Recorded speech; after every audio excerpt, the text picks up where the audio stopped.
Chapter 166। Japan में वर्तमान स्थिति का आकलन करने के लिए अमेरिकी हंटर ब्यूरो ने एशियाई शाखा कार्यालय से अपने एजेंटों को जुटाया। एक हेलीकॉप्टर सुरक्षित क्षेत्र से रवाना हुआ और अंततः टोक्यो के हवाई क्षेत्र में प्रवेश कर गया। हंटर ब्यूरो के एक वरिष्ठ एजेंट, जिसने अपनी जान जोखिम में डालकर इस यात्रा के लिए स्वेच्छा से काम किया था, ने वाहन की खिड़की से बाहर देखा और अपनी जीभ चिटकाई। कितना दुखद है। टोक्यो की वर्तमान स्थिति उनकी कल्पना से कहीं अधिक खराब थी। कालकोठरी टूटने के बाद शहर पूरी तरह से नष्ट हो गया था। इमारतों में अब उनका पूर्व स्वरूप नहीं रहा। कागज के टुकड़ों की तरह मुड़ी हुई कारें, स्ट्रीट लैंप अपनी कमर पर झुके हुए हैं, जलती हुई लपटें, उठता धुआं, झुलसे हुए अवशेष और राख में बदलती अज्ञात संरचनाएं। निश्चित रूप से दुखद शब्द का आविष्कार इस जैसे मनहूस दृश्य के लिए ही किया गया था। एजेंट का माथा अनजाने में सिकुड़ गया। यदि भविष्य में कोई उससे पूछे कि क्या उसने नरक देखा है, तो हाँ, अब वह कह सकता है कि उसने वास्तव में नरक देखा है। दुर्भाग्य से वह अब नष्ट हो चुके शहर पर शोक मनाने के लिए यहाँ नहीं आए। नहीं, उनका मिशन वर्तमान स्थिति का आकलन करना था।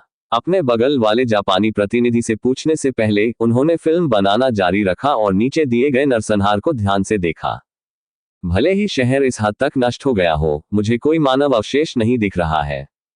वरिष्ठ एजेंट को हंटर ब्यूरो के मुख्यालय में अपने प्रशिक्षण के दौरान जेजू द्वीप पर रैंकेस गेट के खुलने की तस्वीरें देखने की याद आई। चाहे वो वीडियो क्लिप हो या स्थिर तस्वीर, जेजू द्वीप की सड़कें लाशों से भर गई। चींटियों ने हर उस निवासी को मार डाला था जो समय पर द्वीप से बच नहीं सके थे। यह इतिहास की अब तक की सबसे भयानक त्रासदियों में से एक थी और हंटर ब्यूरो ने तब जो कुछ हुआ उसका विस्तृत रिकॉर्ड रखा। लेकिन अब, भले ही टोक्यो शहर को ग्रह से मिटा दिया गया था, किसी भी शव को देखना मुश्किल था। नहीं, वास्तव में मृत लोगों के कोई निशान नहीं मिले।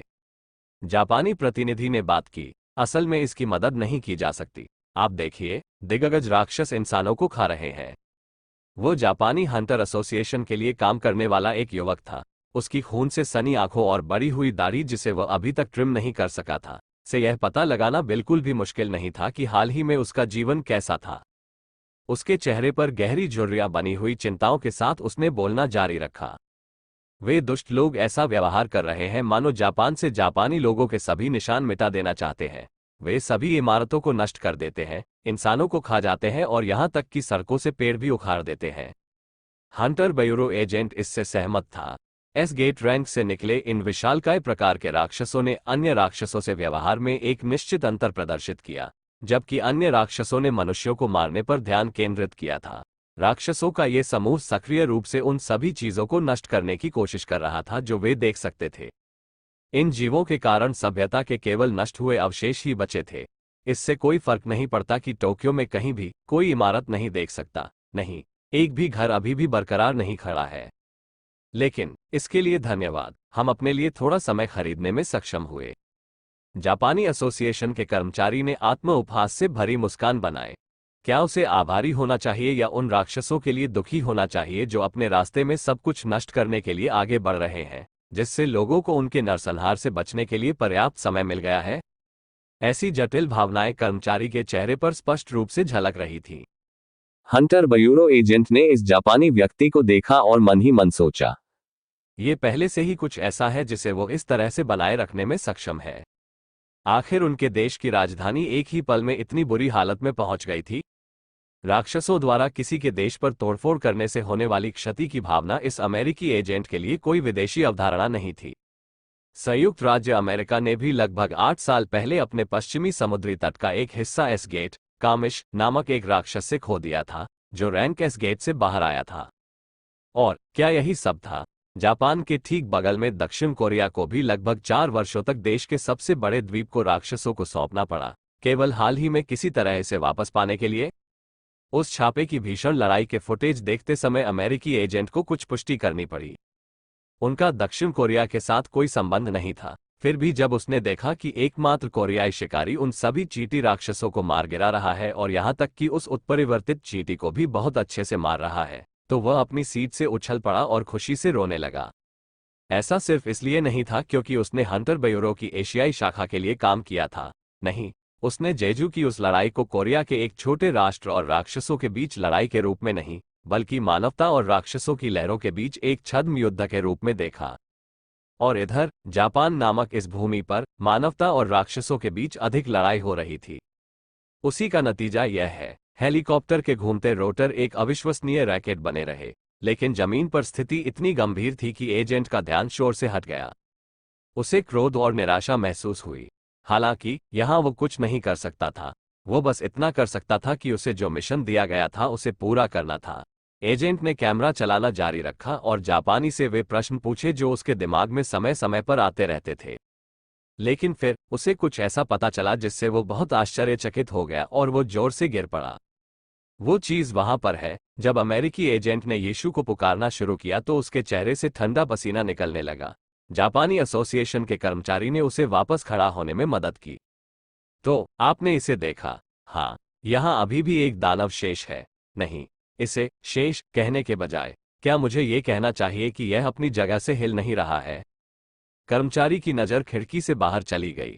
अमेरिकी एजेंट ने अपनी भौहों से ठंडा पसीना पोंछा और सावधानी से उसी दिशा में भी देखा। एक विशाल राक्षस, इस एजेंट द्वारा अब तक देखे गए किसी भी राक्षस से बड़ा और लंबा, टोक्यो के पूरी तरह से तबाह शहर के डाउनटाउन क्षेत्र में गर्व से खड़ा था। वो विशालकाय प्रकार का राक्षस है। कर्मचारी के निर्देशानुसार हेलीकॉप्टर नजदीक से उड़ान भरने लगा। जैसे ही उसका चेहरा तुरंत पीला पड़ गया, एजेंट ने जल्दी से पूछताछ की। क्या उस चीज के इतने करीब पहुंचना ठीक रहेगा? इस यात्रा पर आने से पहले अमेरिकी ने यह बात जरूर सुनी थी। सभी विशालकाय राक्षस अब टोक्यो छोड़ चुके थे, जिसका मतलब था कि परित्यक्त शहर उतना ही सुरक्षित था जितना कि परिस्थितियों में हो सकता था। लेकिन फिर क्या यह तरीका उस घोषणा से बहुत अलग नहीं था? जापानी एसोसिएशन के कर्मचारी ने शांत स्वर में स्थिति को समझाते हुए संकेत दिया कि चिंता की कोई बात नहीं है। ये ठीक हो जाएगा जब तक हम उस ऊंचाई पर रहेंगे जहां तक प्राणी के हाथ नहीं पहुंच सकते हैं और हम पहले हमला नहीं करते हैं, हम 100% सुरक्षित रहेंगे। कई अवलोकन प्रयासों के माध्यम से इसकी पुष्टि की गई है ताकि आप निश्चिंत हो सकें। अमेरिकी एजेंट ने लार निगल ली। कई अवलोकनों के माध्यम से पुष्टि की गई है, क्या ये है? जापानी कर्मचारी ने उस शब्द के बारे में ऐसे कहा जैसे उसका कोई खास मतलब नहीं था, लेकिन उस नतीजे पर पहुंचने के लिए उस विशाल राक्षस के हाथों कितने लोगों की बलि देनी पड़ी? उन कुछ बदकिस्मत लोगों के बारे में सोचकर ही एजेंट की रीढ़ में एक भयानक सिहरन दौड़ गई, जो विशालकाय की पहुंच के बहुत करीब उड़ गए थे। किसी भी मामले में इस एजेंट के लिए यह अत्यधिक मूल्यवान जानकारी थी, जिसे रैंक एस राक्षसों पर डेटा संकलित करने के साथ साथ जापान की वर्तमान स्थिति पर मुख्यालय को रिपोर्ट करने का काम सौंपा गया था। जैसे ही उसने दानव का अध्ययन किया, उसकी भौहें धीरे धीरे ऊपर उठी। अब उसने करीब से देखा तो इस जीव का चेहरा उसे जाना पहचाना लगा। यह सही है, यह कोई और नहीं बल्कि सुपर विशाल बस्टर था जिसने अपने शरीर से यूरी ओरलोव की जादुई बाधा को तोड़ दिया था। अन्य राक्षसों के विपरीत, जो अन्यत्र बिखरे हुए थे, केवल इस विशालकाय राक्षस ने, जिसे कई अन्य लोगों द्वारा बॉस रैंक के रूप में नामित किया गया था, यहीं रहना चुना।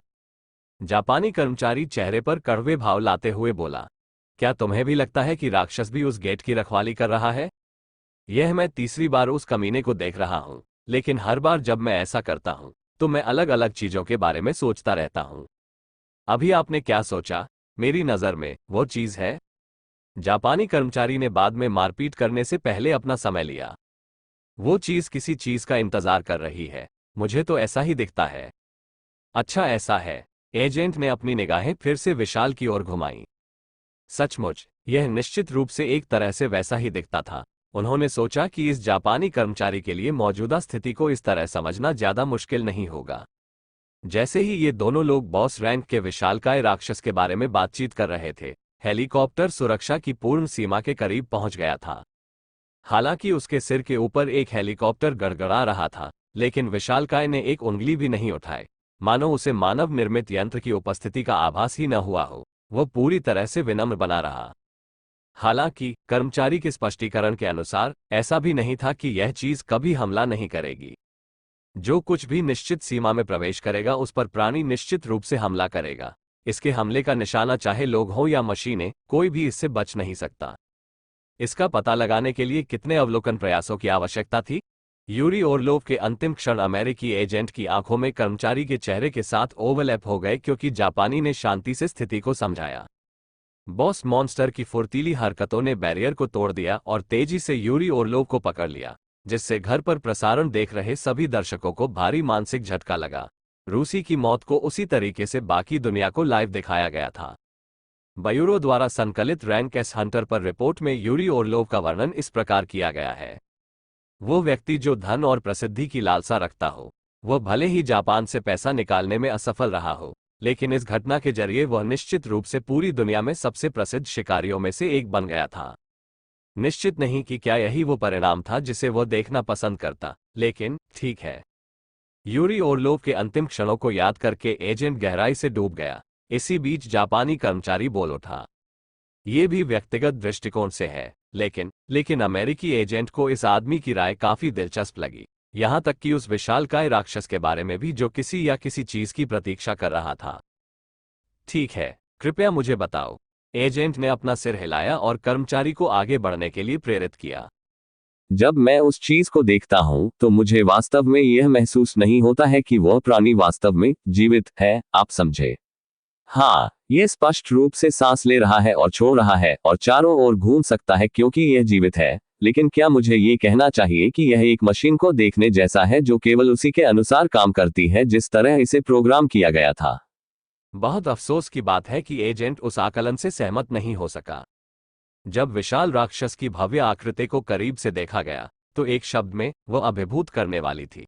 जब प्राणी से निकलने वाले सीने को कसने वाले दबाव के अधीन किया गया तो एजेंट उस चीज को एक मशीन के रूप में बिल्कुल भी नहीं सोच सका। ये तब था, दैत्य की निगाहें उनकी ओर घूम गई। एजेंट एक बार फिर गिर पड़ा, मानो वह इसी का इंतजार कर रहा था। जापानी एजेंट ने अमेरिकी का समर्थन किया। फिर वो अपने आरोप को शांत करने के लिए ऐसे बोला, वो चीज बस हमें देख रही है। जब तक हम ये दूरी बनाए रखेंगे, ये हमला नहीं करेगा। एजेंट ने सिर हिलाया। उसने सोचा कि उसका दिल अभी अभी उसकी छाती से बाहर निकला है। उसने देर से अपना कैमरा ऊपर उठाया और जीव को बड़े विस्तार से रिकॉर्ड किया। दृश्यदर्शी के इस प्रकार हल्के हल्के हिलने का कारण संभवतः पूरी तरह से हेलीकॉप्टर के हवा में व्यस्तता से गूंजने के कारण नहीं था। एजेंट ने दोबारा तभी बात की जब उसे लगा कि उसने अब तक पर्याप्त डेटा हासिल कर लिया है। कितने दिग्गज राक्षस उस गेट से बाहर आए? कुल 31। बॉस रैंक को छोड़कर बाकी सभी ग्रामीण इलाकों में समान रूप से फैले हुए हैं। और अब तक कितने मारे गए? सिर्फ 2। जिसका मतलब है यहाँ के बॉस को छोड़कर, जैसा कि हम बात कर रहे हैं, 28 दिग्गज राक्षस जापान को नष्ट कर रहे हैं। ठीक है, आप देखिए, दिग्गज राक्षसों के खिलाफ लड़ने के लिए कोई शिकारी नहीं बचा है। हर कोई इस समय भागने में व्यस्त है। कर्मचारी का चेहरा उदास था। जिस दिन कालकोठरी को तोड़ा गया, टोक्यो के निवासियों को खाली करने के लिए पर्याप्त समय दिलाने के लिए महत्वपूर्ण लड़ाई में भाग लेने वाले सभी शिकारी मारे गए। वे इस प्रक्रिया में 2 राक्षसों को मारने में सक्षम थे, लेकिन शेष 28 को देश के बाकी हिस्सों में फैलने से रोकने के लिए उनके पास कोई अन्य तरीका नहीं बचा था। यही कारण था कि जापानी एसोसिएशन के कर्मचारी ने हंटर ब्यूरो से सहायता के अनुरोध का विरोध किए बिना हाँ कहा, जबकि उसे अपने पैर में लगी आग को बुझाने की कोशिश में बहुत दूर, बहुत व्यस्त होना चाहिए था। नहीं, ऐसा करो उसके पूरे शरीर पर। ठीक उसी क्षण, क्या कर रहे हो? अमेरिकी एजेंट ने उछलकर उसे रोकने की कोशिश की, लेकिन एसोसिएशन कर्मचारी अंततः अपना सिर झुकाने में कामयाब रहा। उसके घुटने बिल्कुल नीचे की ओर मुड़े हुए थे और उसका माथा फर्श पर दबा हुआ था।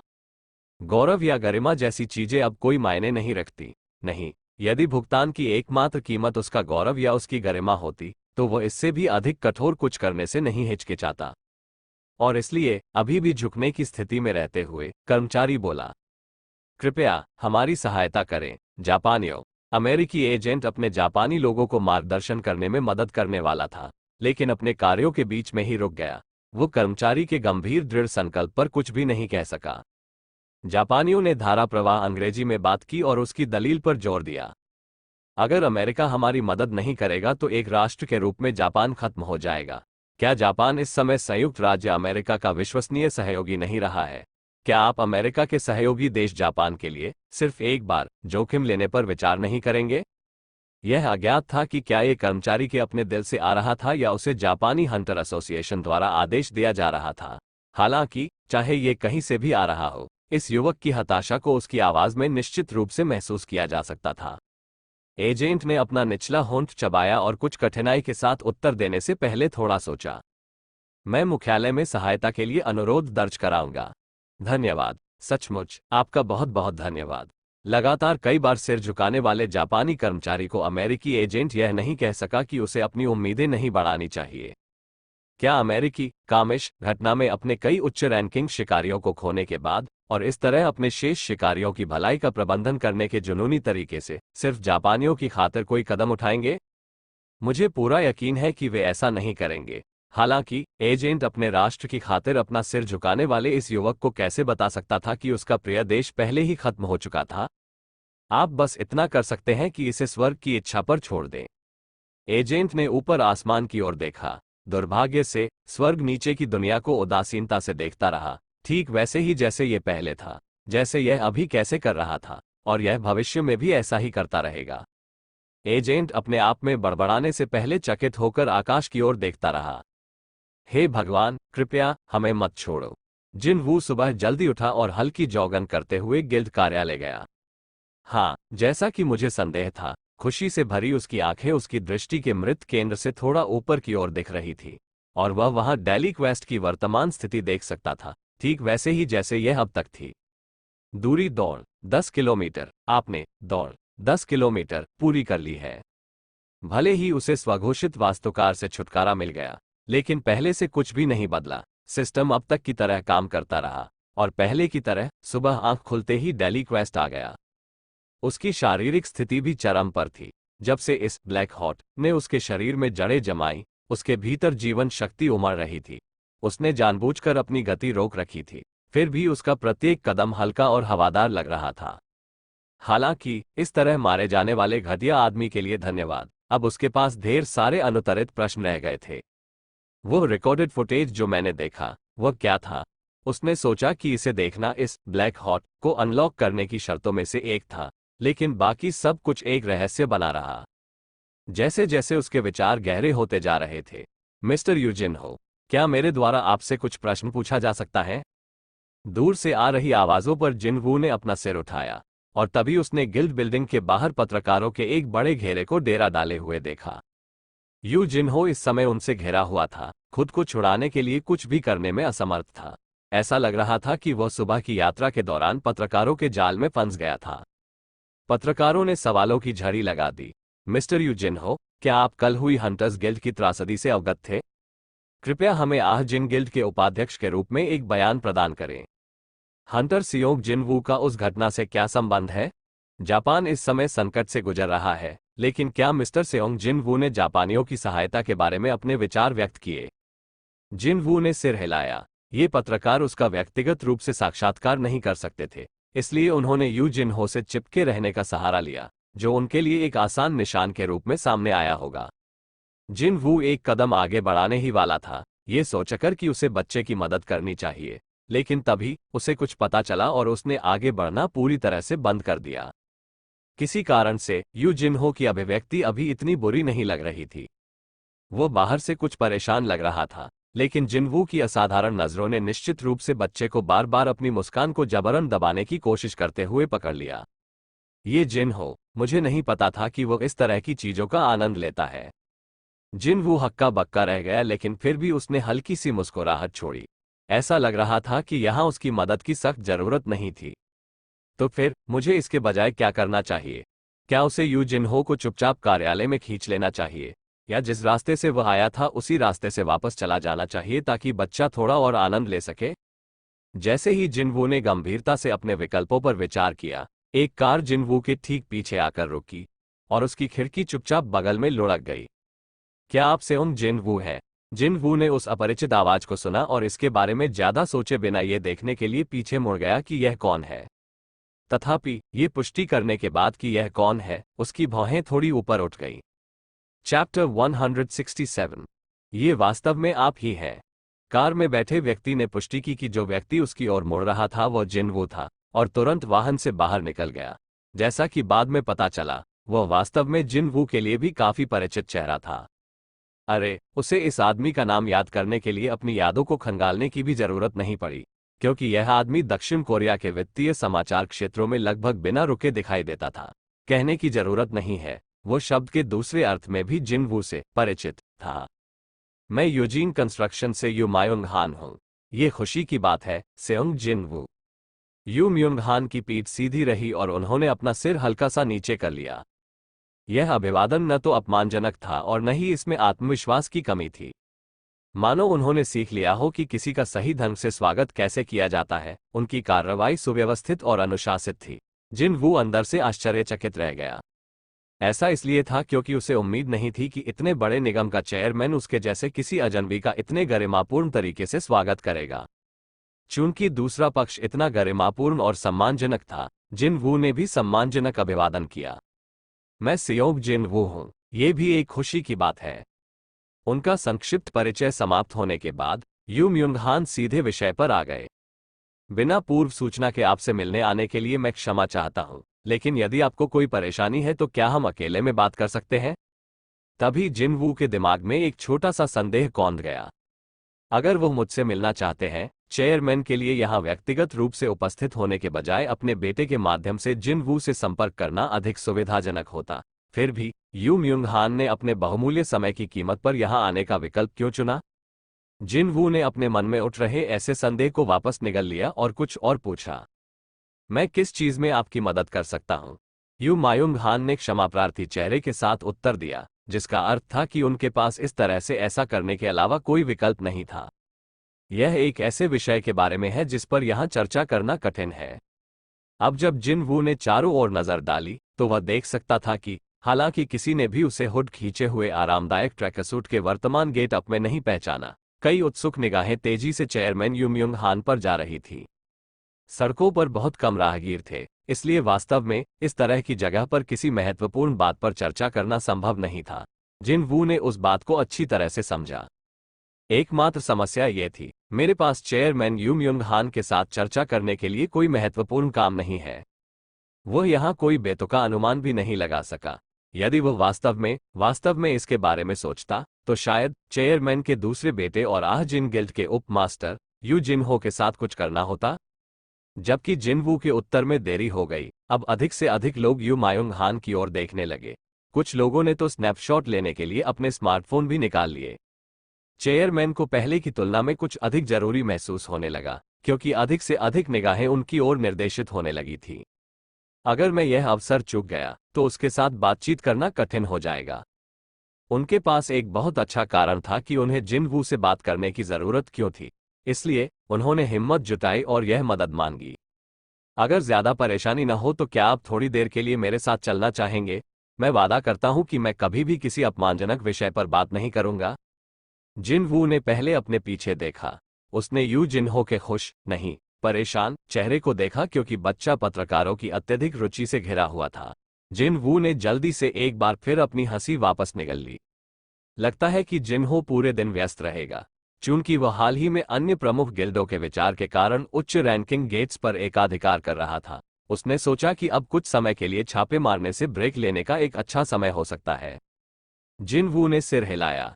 चेयरमैन यू म्युंग हान थोड़ा झुके और जैसे कि वो किसी सुपर वीआईपी का इलाज कर रहे हो, उन्होंने जिन वू के लिए कार का पिछला दरवाजा भी खोल दिया। कृपया अंदर आएं। जिन वू पहले चढ़ा और चेयरमैन वास्तव में उसके बगल वाली पिछली सीट पर बैठने के लिए दूसरी तरफ चले गए। कार इतनी बड़ी थी कि पिछली सीट पर दो हटे कट्टे आदमियों के बैठने के बाद भी काफी जगह बची हुई थी। हालांकि कार शुरू होने से पहले जिन वू ने पहले पूछा, हम कहाँ जा रहे हैं? हमने कोई गंतव्य तय नहीं किया है। क्या कोई ऐसी जगह है जहां आप जाना चाहेंगे? सेओंग जिन वू। जिन वू ने अपना सिर हिलाया, जिससे चेयरमैन को अपने ड्राइवर को संकेत देने के लिए प्रेरित किया। फिर उन्होंने पीछे मुड़कर अपने मेहमान की ओर देखा। मैं एक ऐसी जगह के बारे में जानता हूं जहां हम दूसरे लोगों की रुकावटों की चिंता किए बिना चैट कर सकते हैं। मुझे तुम्हें वहां ले जाने की अनुमति दो। जिन वू सीट के पीछे झुक गया, शायद इसलिए कि यह वास्तव में महंगी कार थी। कुशन की कोमलता अवर्णनीय रूप से अद्भुत थी। कार बिना कोई आवाज किए आगे बढ़ गई और आखिरकार वे अपने गंतव्य पर पहुंच गए। ड्राइवर चेयरमैन का दरवाजा खोलने के लिए आगे बढ़ा, लेकिन यू म्युंग हान ने अपना सिर हिलाया, जिससे ड्राइवर को जिन वू के दरवाजे के पास जाने के लिए प्रेरित किया गया। फिर उसने इसे युवा के लिए खोल दिया। जिन वू वाहन से बाहर निकला और सामने ऊंची ऊंची गगनचुंबी इमारत को देखा। तो यह वो जगह है जहां हम दूसरों की चिंता किए बिना बातचीत कर सकते हैं? जैसे ही जिन वू वहां पूरी तरह से अवाक खड़ा था, परिचारकों का एक समूह अचानक उन्हें घेरने के लिए इमारत से बाहर आया और अपनी कमर 90 डिग्री झुका ली। वापस स्वागत है, सर। जिनवू ने इन 6 लोगों को पूर्ण सामंजस्य में चिल्लाते हुए सुना और केवल अंदर ही अंदर अपनी प्रशंसा व्यक्त कर सका। एक दूसरे के समय का इतना अच्छा मिलान करने के लिए उन्हें कितनी बार एक साथ प्रशिक्षण लेना पड़ा। आइए हम अंदर चलें, महोदय। अध्यक्ष यू म्यूंग हान ने हवा में चलने का कोई संकेत नहीं दिखाया और सीधे इमारत में चलते हुए आगे बढ़ गए। इमारत की छत के शीर्ष के पास की खिड़कियों पर यूजीन कंस्ट्रक्शन शब्द स्पष्ट रूप से सुपाठ्य थे। जल्द ही जिनवू ने यू म्यूंग हान का पीछा किया और इमारत में प्रवेश किया। चेयरमैन उस युवक के प्रवेश की प्रतीक्षा कर रहे थे और उसके चलने की गति का मिलान कर रहे थे। अपने अध्यक्ष का पता चलते ही कर्मचारियों ने कमर कस ली। यू म्यूंग हान का चेहरा भावहीन था, लेकिन फिर भी वह अपने रास्ते में आने वाले सभी अभिवादनों का उत्तर सरल सिर हिलाकर देना नहीं भूले। एक वास्तविक बड़ा शॉट, जिस माहौल को जिनवू ने एक बार हंटर एसोसिएशन के अध्यक्ष गो गनहुई से महसूस किया था, उसे चेयरमैन यू से भी महसूस किया जा सकता है। जिनवू ने चुपचाप उनके पीछे पीछा किया और इन कर्मचारियों की नजरों से यू म्यूंग हान नाम के व्यक्ति के चरित्र के बारे में एक मोटी समझ हासिल की, जो उन पर पूरे दिल से भरोसा करते थे। इस बीच यू म्यूंग हान के सामने सिर झुकाने वाले कर्मचारी स्वाभाविक रूप से जिनवू को अपने बॉस के साथ चलने में दिलचस्पी लेने लगे। कौन है ये? रैंक एस हंटर को पहचानने के बाद प्रत्येक कर्मचारी का जबड़ा फर्श पर गिर गया, क्योंकि उसने इमारत में प्रवेश करते समय हुड उतार दिया था। देश का टॉप हंटर और देश का टॉप बिजनेसमैन, ऐसे ही 2 लोगों ने यूजिन कंस्ट्रक्शन के मुख्यालय में कदम रखा था, तो इस आश्चर्यजनक घटना से कौन आश्चर्यचकित नहीं होगा। कर्मचारियों की आंखें लगभग बाहर की ओर झुक गईं।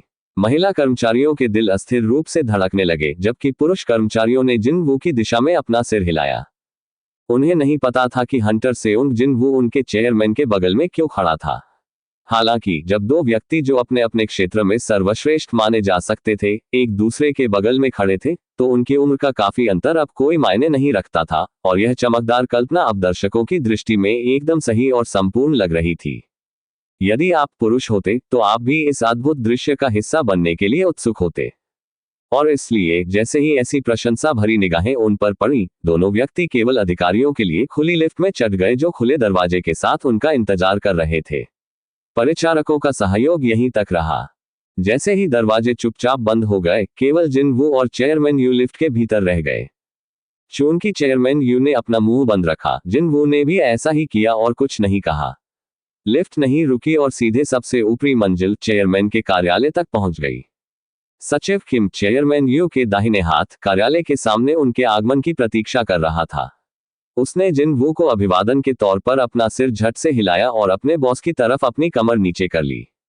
क्षमा करें, अध्यक्ष महोदय, अंदर एक मेहमान पहले से ही आपका इंतजार कर रहा है। एक अतिथि। चेयरमैन यू म्यूंग हान की अभिव्यक्ति कठोर हो गई। क्या मैंने यह नहीं कहा था कि जब भी मैं कार्यालय में न रहूं तो किसी को भी अंदर न आने दूं? सचिव किम ने शायद ही कभी गलतियां की हो। यू म्यूंग हान की अभिव्यक्ति कठोर होने का कारण क्रोध की भावना नहीं थी, बल्कि आश्चर्य के बहुत करीब कुछ था। सचिव किम ने परेशानी भरी अभिव्यक्ति बनाई और अपने वाक्य के अंत को धुंधला कर दिया। सर, मैं पहले ही आपके मेहमान से आपकी इच्छाओं के बारे में बात कर चुका हूं, लेकिन वह इतना जिद कर रहा था कि मैं यू म्यूंग हान को तुरंत ये पता लगाने के लिए केवल इतना सुनना था कि अतिथि कौन था। उन्होंने बेबसी से अपना सिर हिलाया और जिनवू को चेयरमैन के कार्यालय की ओर इशारा किया। इसमें चिंता करने की कोई बात नहीं है, इसलिए आपको कोई ध्यान देने की जरूरत नहीं है। कृपया इस तरफ। चेयरमैन के कार्यालय की ओर जाने वाला दरवाजा खुला हुआ था। सोफे पर बैठे एक वृद्ध सज्जन अखबार पढ़कर समय बिता रहे थे। उन्होंने देखने के लिए अपना सिर उठाया। बड़े भाई, आपसे संपर्क करना इतना कठिन क्यों था? आपने आज के लिए हमारी नियुक्ति भी रद्द कर दी है। चिकने और प्रतिबिंबित गंजे माथे वाला वह व्यक्ति कोई और नहीं बल्कि यू म्यूंग हान का छोटा भाई यू सोक हो था। जैसे ही वह चमकते चेहरे के साथ अपने बड़े भाई का स्वागत करने के लिए उठा, यू म्यूंग हान थोड़ा उदास होकर लौटा। क्या मैंने तुम्हें नहीं बताया कि मुझे आज एक महत्वपूर्ण मामला निपटाना है? मैं फिलहाल व्यस्त हूं, इसलिए बाद में वापस आऊंगा। आपका क्या मतलब है? बड़े भाई, मैं आपका शेड्यूल पहले से जानता हूं, तो आप किस महत्वपूर्ण मामले में शामिल हो सकते हैं?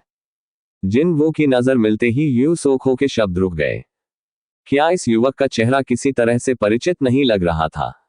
अन्य लोगों ने समाचार पत्रों या टीवी समाचार प्रसारणों की छवियों को याद किया होगा, लेकिन पहली चीज जो यू सोक हो को याद आए वह उनकी बेटी यू सू ह्यून की प्रोफाइल थी। उन्हें दो युवाओं की एक तस्वीर देखकर याद आया जो एक दूसरे के साथ काफी सहज दिख रहे थे। क्या ये सचमुच हंटर सियोंग जिनवू है? सच्चाई की पुष्टि करने के लिए उसने अखबार को हाथ में लेकर पहले पन्ने पर पलटा। वह पहले पन्ने की तस्वीर और जिनवू के वास्तविक चेहरे की तुलना करते समय अपनी आंखें झपकाते रहे। यह स्थिति इतनी अजीब थी कि जिनवू कुछ हद तक घबरा गया, लेकिन किसी कारण से उसे यह अपरिचित आधा गंजा चाचा बिल्कुल भी घृणित नहीं लगा। क्या ऐसा इसलिए है क्योंकि उसकी आंखें काफी हद तक यू जिनहो से मिलती हैं? क्या भविष्य में अधिक उम्र का और गंजा यू जिनहो इस जैसा दिख सकता है? चेयरमैन यू सेवेक हो को नहीं पता था कि जिनवू के दिमाग में वह तुरंत ही वृद्ध यू जिनहो बन गए थे। उसे अपने बड़े भाई द्वारा दी जा रही तेज नजरों की भी परवाह नहीं थी और उन्होंने चेहरे पर एक उज्ज्वल मुस्कान के साथ अपना हाथ आगे बढ़ाया। ओह हेलो, जिनवू ने अनजाने में प्रस्तावित हाथ को पकड़ लिया और उसे हिला दिया। यू सेवेक हो ने ऊर्जावान ढंग से हाथ हिलाया जैसे कि वह किसी ऐसे व्यक्ति का अभिवादन कर रहा हो जिससे वह कई वर्षों की कठिनाई से गुजरने के बाद दोबारा मिला हो। इसके बाद उन्होंने अपना परिचय दिया। मुझे यकीन है कि आपने मेरे बारे में बहुत कुछ सुना होगा, लेकिन मैं एफएक्स फार्मास्यूटिकल्स से यू सोक हो हूं। और अभी जिनवू ने इस चाचा के बारे में इतना कुछ कहां सुना होगा। फिर भी इस तरह खुशी से आपका स्वागत करने वाले किसी व्यक्ति का अपमान कर देना अच्छा नहीं था, इसलिए जिनवू ने अपने उत्तर के रूप में कुछ उपयुक्त कहा। आह हाँ, नमस्ते, आपसे मिलकर अच्छा लगा। यू मायुंग हान चिंतित होकर बगल से देख रहे थे, लेकिन अब वह आश्चर्यचकित भाव बना रहे थे। इस बीच यू सेवेको की पीठ गर्व से सीधी हो गई जैसे कि थोड़ा दिखावा करना हो, और उसने अपनी छाती को थोड़ा और खोल दिया। ये देखो बड़े भाई, मेरी छोटी लड़की के मानक पुरुषों के लिए इस स्तर पर है। यू सेवेको इस तथ्य को लेकर थोड़ा सा हीन भावना महसूस कर रहे थे कि यूमयुंग हान की बेटी के पास संगीत में प्रतिभाशाली स्तर की प्रतिभा है, लेकिन अब उन्होंने सोचा कि इस घटना से वह निश्चित रूप से अपना आत्मसम्मान वापस पा सकते हैं, क्योंकि आखिरकार पूरे दक्षिण कोरिया में इस युवक जितने अद्भुत लोग नहीं होंगे। मुझे लगता है कि सेवेक हो के संबंध बहुत गहरे हैं। जिनवू के चले जाने के बाद यू मायुंग हान अपने छोटे भाई पर आवाज उठाने की योजना बना रहे थे, लेकिन अब ये देखने के बाद कि इन दोनों ने एक दूसरे के बारे में सुना है, उनका गुस्सा तेजी से पिघल गया और पूरी तरह से गायब हो गया। ऐसा लग रहा था कि इससे बात अनुकूल हो सकती है। हे भगवान, मेरे शिष्टाचार कहाँ है? यू सोक हो ने अंततः जिनवू का हाथ छोड़ दिया। सही, आपने कहा कि आप दोनों को कुछ चर्चा करनी है। ऐसा लगता है कि यहीं से मुझे बाहर निकलना है, इसलिए कृपया मेरी बात पर ध्यान न दें। वह संतुष्टि से मुस्कुराए और कार्यालय छोड़ने के लिए मुड़े, लेकिन जिनवू के पास रुक गए। आह, और वैसे सियोंग महोदय, कृपया यदि आपके पास निकट भविष्य में कुछ समय हो तो मेरे घर पर अवश्य रुकें। अगर आप हमसे मिलने आएंगे तो मैं बेसब्री से आपका इंतजार करूंगा। अगर उसके पास समय हो तो रुकें। वह बेसब्री से इंतजार करेंगे। अच्छे स्वभाव वाले चाचा ने कुछ रहस्यमयी बातें कहीं और ताजगी भरी हवा की तरह कार्यालय से चले गए। हालांकि उनकी तेज आवाज और उज्ज्वल अभिव्यक्ति ने यह सुनिश्चित किया कि वह अनपेक्षित न लगे, फिर भी वह चाचा जिनवू के लिए एक अजीब दुविधा के रूप में सामने आए। वह वहां अपना सिर थोड़ा झुकाकर खड़ा था और अध्यक्ष यू म्यूंग हान ने सावधानी से उससे पूछा, तुम्हारा रिश्ता मेरे छोटे भाई से है? चूंकि संबंधित चाचा अब आसपास नहीं थे, क्या अब उनकी भावनाओं पर ध्यान देने का कोई कारण था? जिनवू का उत्तर बिल्कुल सीधा था, आज उनसे मेरी पहली मुलाकात है। उनके जवाब के कारण यू मायुंग हान की अभिव्यक्ति तुरंत कठोर हो गई। यू सेवेक हो, तुम मूर्ख। जैसे ही उन्हें इसका संदेह हुआ, दुर्भाग्य से यहाँ एक महत्वपूर्ण अतिथि उपस्थित था। पोकर फेस उपनाम के अनुरूप यू म्यूंग हान ने तुरंत अपनी भावनाओं पर पर्दा डाला और उसे बैठने का सुझाव दिया। आप आराम से तशरीफ रखिए। यू मायुंग हान जिनवू के विपरीत दिशा में बैठ गए। सचिव किम ने उत्कृष्ट समय के साथ कार्यालय में प्रवेश किया और अध्यक्ष से पूछा, सर, क्या आप चाय पिएंगे? मैं ठीक हूं, इसलिए कृपया हंटर महोदय से पूछें। मैं भी ठीक हूं, धन्यवाद। जिनवू ने अपना सिर हिलाया।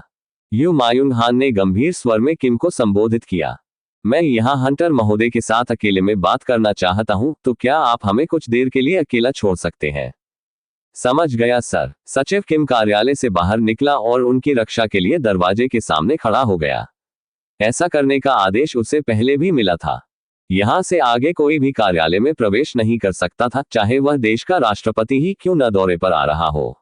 आज मामला कितना भारी था। ठीक वैसे ही जैसे लिफ्ट में वापस हुआ था, जिनवू और यू म्यूंग हान के बीच एक और खामोशी छा गई।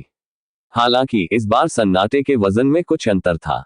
यू मायूंग हान को खुद को शांत करने के लिए कुछ पल की जरूरत थी। यह पुराने समय या ऐसी ही किसी बात को याद करने के लिए की जाने वाली लापरवाह बातचीत नहीं थी। यही कारण है कि चेयरमैन यू म्यूंग हान इतना लंबा समय बीत जाने के बाद ही अपना मुंह खोल सके, इतना कि कोई इससे थोड़ा उबने भी लगे। जिनवू तब तक धैर्यपूर्वक प्रतीक्षा कर रहा था और उसने शांति से उत्तर भी दिया। हाँ, यू मायूंग हान ने अपनी आंतरिक जेब से एक चेक निकाला जो उनके नाम से एक बैंक द्वारा जारी किया गया था, जिसका अक्सर यूजिन कंस्ट्रक्शन के साथ लेन देन होता था। हालांकि ये जांच सामान्य जांच से कुछ अलग थी, जहां कागज की इस पर्ची द्वारा दर्शाए गए धन के मूल्य को दर्शाने वाले संख्यात्मक अक्षर होने चाहिए थे, वहां कोई नहीं मिला। यहां उन्होंने ऐसे चेक को आगे बढ़ाया। जिनवू ने फिर से अपना सिर ऊपर उठाने से पहले थोड़ी देर तक इस खाली चेक को देखा। यू म्यूंग हान कुछ कठिनाई के साथ आगे बढ़ते रहे। मैं कोई अहंकारी मूर्ख नहीं हूं जो सोचता है कि वह पैसे से कुछ भी खरीद सकता है, विशेषकर तब और भी अधिक जब मैं आप जैसे रैंक वाले एस हंटर के साथ काम कर रहा हूं। उनका मुंह और भी सूखने लगा था। इसकी तुलना तब की जाती है जब उन्होंने अपने पिता को दफनाया था और निगम उन्हें विरासत में मिला था, जब वह अपने हजारों कर्मचारियों के सामने अपना पहला भाषण देने वाले थे, तब भी जब वह सैकड़ों पत्रकारों से घिरे हुए थे और उन्हें अपने अपमान का सामना करना पड़ा था। इस क्षण ने उन्हें अतीत के किसी भी समय से अधिक कांपने पर मजबूर कर दिया। लेकिन यह स्पष्ट था कि क्यों। आखिरकार इस मामले का महत्व उनके अतीत के उन क्षणों से कहीं ज्यादा था, क्योंकि जीने की उनकी इच्छा, उस कंपनी का भविष्य देखने की इच्छा जिसे उन्होंने अपनी पूरी जवानी का बलिदान देकर खड़ा किया, और फिर एक पिता का लालच जो अपनी संतानों को थोड़े और समय के लिए विकसित होते देखना चाहते हैं। सब कुछ उनमें से अभी अधर में लटके हुए थे। इसलिए अगर आप इसे मेरी ईमानदारी के एक छोटे से संकेत से ज्यादा कुछ नहीं मानते हैं तो मैं इसकी बहुत सराहना करूंगा। चेयरमैन यू की आंखें दृढ़ रोशनी में जल रही थी। जिनवू अब यह अनुमान लगा सकता है कि उन्होंने इस बातचीत के लिए इस स्थान को क्यों चुना। अब से चर्चा की जाने वाली बातें इन दीवारों के बाहर लीक ना हो सके, इसीलिए यह मेरे उनके गिल्ड में शामिल होने या ऐसा कुछ होने के बारे में नहीं है। इसीलिए चेयरमैन ने अपना खुद का क्षेत्र चुना था कि वह 100% नियंत्रण कर सके जब तक कि उन पर किसी प्रकार की प्राकृतिक आपदा न आ जाए। जिनवू हमेशा आगे बढ़ने में तेज था, इसीलिए उसने बस ये सवाल पूछ लिया, अध्यक्ष, ऐसा क्या है जो तुम मुझसे खरीदना चाहते हो? चैप्टर 168। यू मायूंग हान ने अपनी वर्तमान स्थिति के बारे में खुलकर बात की। दरअसल मैं भी आपकी मां जैसी ही बीमारी से पीड़ित हूं। उस पूरी तरह से अप्रत्याशित उत्तर ने जिनवू को आश्चर्यचकित कर दिया और वह क्षण भर के लिए स्तब्ध हो गया। क्या जिनहो को पता है? यू मायूंग हान ने अपना सिर हिलाया। मेरे निजी चिकित्सक के अलावा केवल 3 अन्य लोग ही मेरी स्थिति के बारे में जानते हैं। मैं, मेरी पत्नी और मेरी सचिव। और अब 4 हो गए हैं। वास्तव में, जिनवू ने सिर हिलाया। केवल अब उसे समझ में आया कि चेयरमैन यू ने यू जिनहो के पास जाने की जहमत क्यों नहीं उठाई और इसके बजाय इस तरह गुप्त रूप से उससे संपर्क किया। यू मायूंग हान अपनी बीमारी को अपने परिवार के बाकी लोगों से छिपाना चाहते थे, लेकिन फिर उनके कंधों पर हजारों कर्मचारियों के भाग्य का बोझ है।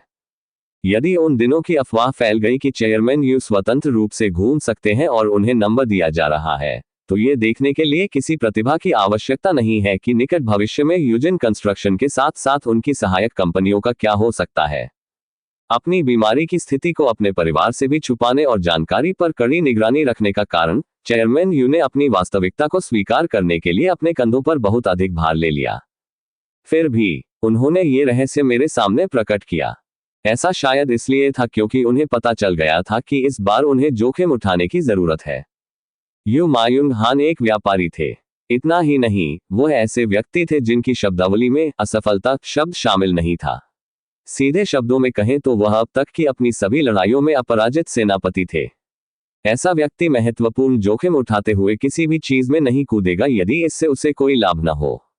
जिनवू काफी हद तक अनुमान लगा सकता था कि चेयरमैन यू क्या कहने वाले थे।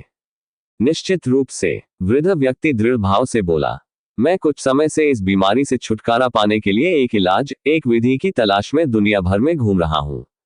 इस प्रक्रिया में मुझे पता चला कि एक मरीज ने इस खतरनाक बीमारी से मुक्ति पा ली है। जैसी कि जिन वू को उम्मीद थी, बातचीत उसी रास्ते पर जा रही थी जैसा उसने सोचा था। मुझे नहीं लगता कि यह कोई संयोग है कि बीमारी से उबरने वाली एकमात्र मरीज आपकी मां है। जिन वू ने अपनी पहले कभी न देखी गई रहस्यमय क्षमताओं से कई लोगों को सदमे और आश्चर्य में डाल दिया था। क्या वह अपनी अजीब लेकिन अद्भुत क्षमताओं से किसी तरह अपनी मां की बीमारी ठीक कर सकता था? चेयरमैन यू ने जिन वू की जांच के लिए विभिन्न तरीकों का इस्तेमाल किया था, जिसका मतलब था कि उनका इस तरह की कटौती पर पहुंचना बिल्कुल भी अकल्पनीय नहीं था। जिन वू ने दावे से इनकार नहीं किया और न ही उससे सहमत हुआ और चुपचाप चेयरमैन यू की ओर देखता रहा। मैं यहां गलती करने का जोखिम नहीं उठा सकता। अगर अब तक की बातचीत अभ्यास मैच क्षुधावर्धक से ज्यादा कुछ नहीं थी, तो असली खेल अब शुरू होने वाला था। यह सबसे महत्वपूर्ण क्षण था। यू मायुंग हान ने एक गहरी लेकिन छोटी सांस छोड़ी और कुछ दृढ़ विश्वास के साथ बोले, मैं तुमसे जो अर्जित करना चाहता हूं वह सत्य है। फिर उन्होंने चेक को अपने हाथ से थोड़ा और आगे बढ़ाया। और आपके मुआवजे के रूप में मैं जो आपको प्रदान करना चाहता हूं, यह उसका एक छोटा सा हिस्सा मात्र है। उन्होंने कहा, सब कुछ नहीं, सिर्फ एक हिस्सा। मतलब, अगर जिन वू यही चाहता था तो वह पैसे के अलावा कुछ और भी सौंपने को तैयार था। यदि आप इस मामले में मेरी मदद करेंगे तो मैं जीवन भर इस उपकार को कभी नहीं भूलूंगा। वित्तीय दुनिया के शेर ने अपना सिर नीचे कर लिया और मदद मांगी। अगर चेयरमैन यू को जानने वाले लोगों ने ये तमाशा देखा होता तो वे तुरंत सदमे में चिल्ला पड़ते।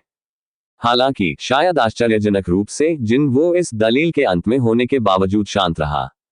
उसकी एकत्रित निगाहों ने चुपचाप चेयरमैन यू का अध्ययन किया। ऐसा नहीं लगता कि वह मुझसे झूठ बोल रहे हैं। वृद्ध व्यक्ति की बढ़ी हुई हृदय गति, उनकी तेज होती सांसें और अदम्य शांति के मुखौटे के नीचे छिपी अत्यंत याचनापूर्ण अभिव्यक्ति ने जिन वू को वह सब कुछ बता दिया जो उसे जानना आवश्यक था। चेयरमैन यू यहां सच्चे थे। हालांकि सिर्फ इसलिए कि कोई ईमानदारी से किसी चीज पर अपना हाथ डालना चाहता है, इसका मतलब यह नहीं है कि वह हर बार सफल होगा। बाद में थोड़े विचार विमर्श के बाद जिन वू ने आखिरकार अपना कसकर बंद मुंह खोला। मुझे माफ करें। उसे एक छोटे से वाक्य के कारण यू मायुंग हान की आंखें काफी जोर से कांपने लगी। यह दुर्भाग्यपूर्ण है, लेकिन यह ऐसी चीज नहीं है जिसमें मैं आपकी मदद कर सकूं।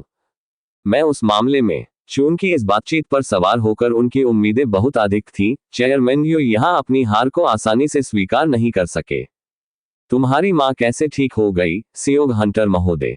अध्यक्ष जिन वू की अभिव्यक्ति काफी गंभीर हो गई। आसपास की हवा अचानक ठंडी होने लगी। यह चेयरमैन यू को यह याद दिलाने के लिए पर्याप्त था कि वह इस समय किस तरह के व्यक्ति के साथ काम कर रहे थे। जिन वो आगे बढ़ता रहा। काल्पनिक रूप से कहें तो अगर मुझे पता होता कि बीमारी कैसे ठीक हो गई है और मैं उससे अमीर बनना चाहता, तो मैं अब तक अपना मुंह क्यों बंद रखता? चेयरमैन यू के दिमाग में कुछ संभावित उत्तर आते जाते रहे। क्या ऐसा इसलिए था क्योंकि जिन वू को किसी प्रभावशाली व्यक्ति का निशाना बनने का डर था? लेकिन ऐसा नहीं हो सका। चेयरमैन यू ने तुरंत अपना सिर हिलाया। जिन वू वर्तमान में सक्रिय रैंक एस हंटर था। इतना ही नहीं, वह विशेष रूप से शक्तिशाली भी था। तो फिर उसे लक्ष्य मानने का साहस कौन करेगा? क्या इसका मतलब यह है कि वह पैसे के अलावा कुछ और भी चाहता था? खुद से अनजान चेयरमैन यू का अपना सिर एक बार फिर इधर से उधर हो गया। वर्तमान हंटर सियोग इतनी प्रसिद्धि और पहचान पाने में सक्षम था कि कोई भी व्यक्ति चाह सकता था, अगर वह यही चाहता था। लेकिन तब उसने ऐसा भी नहीं किया था। चेयरमैन यू को देर से ही एहसास हुआ कि इस बार उनकी गलती क्या थी। बातचीत में बुनियादी बातों में से एक ये पता लगाना था कि दूसरा पक्ष पहले से क्या चाहता है।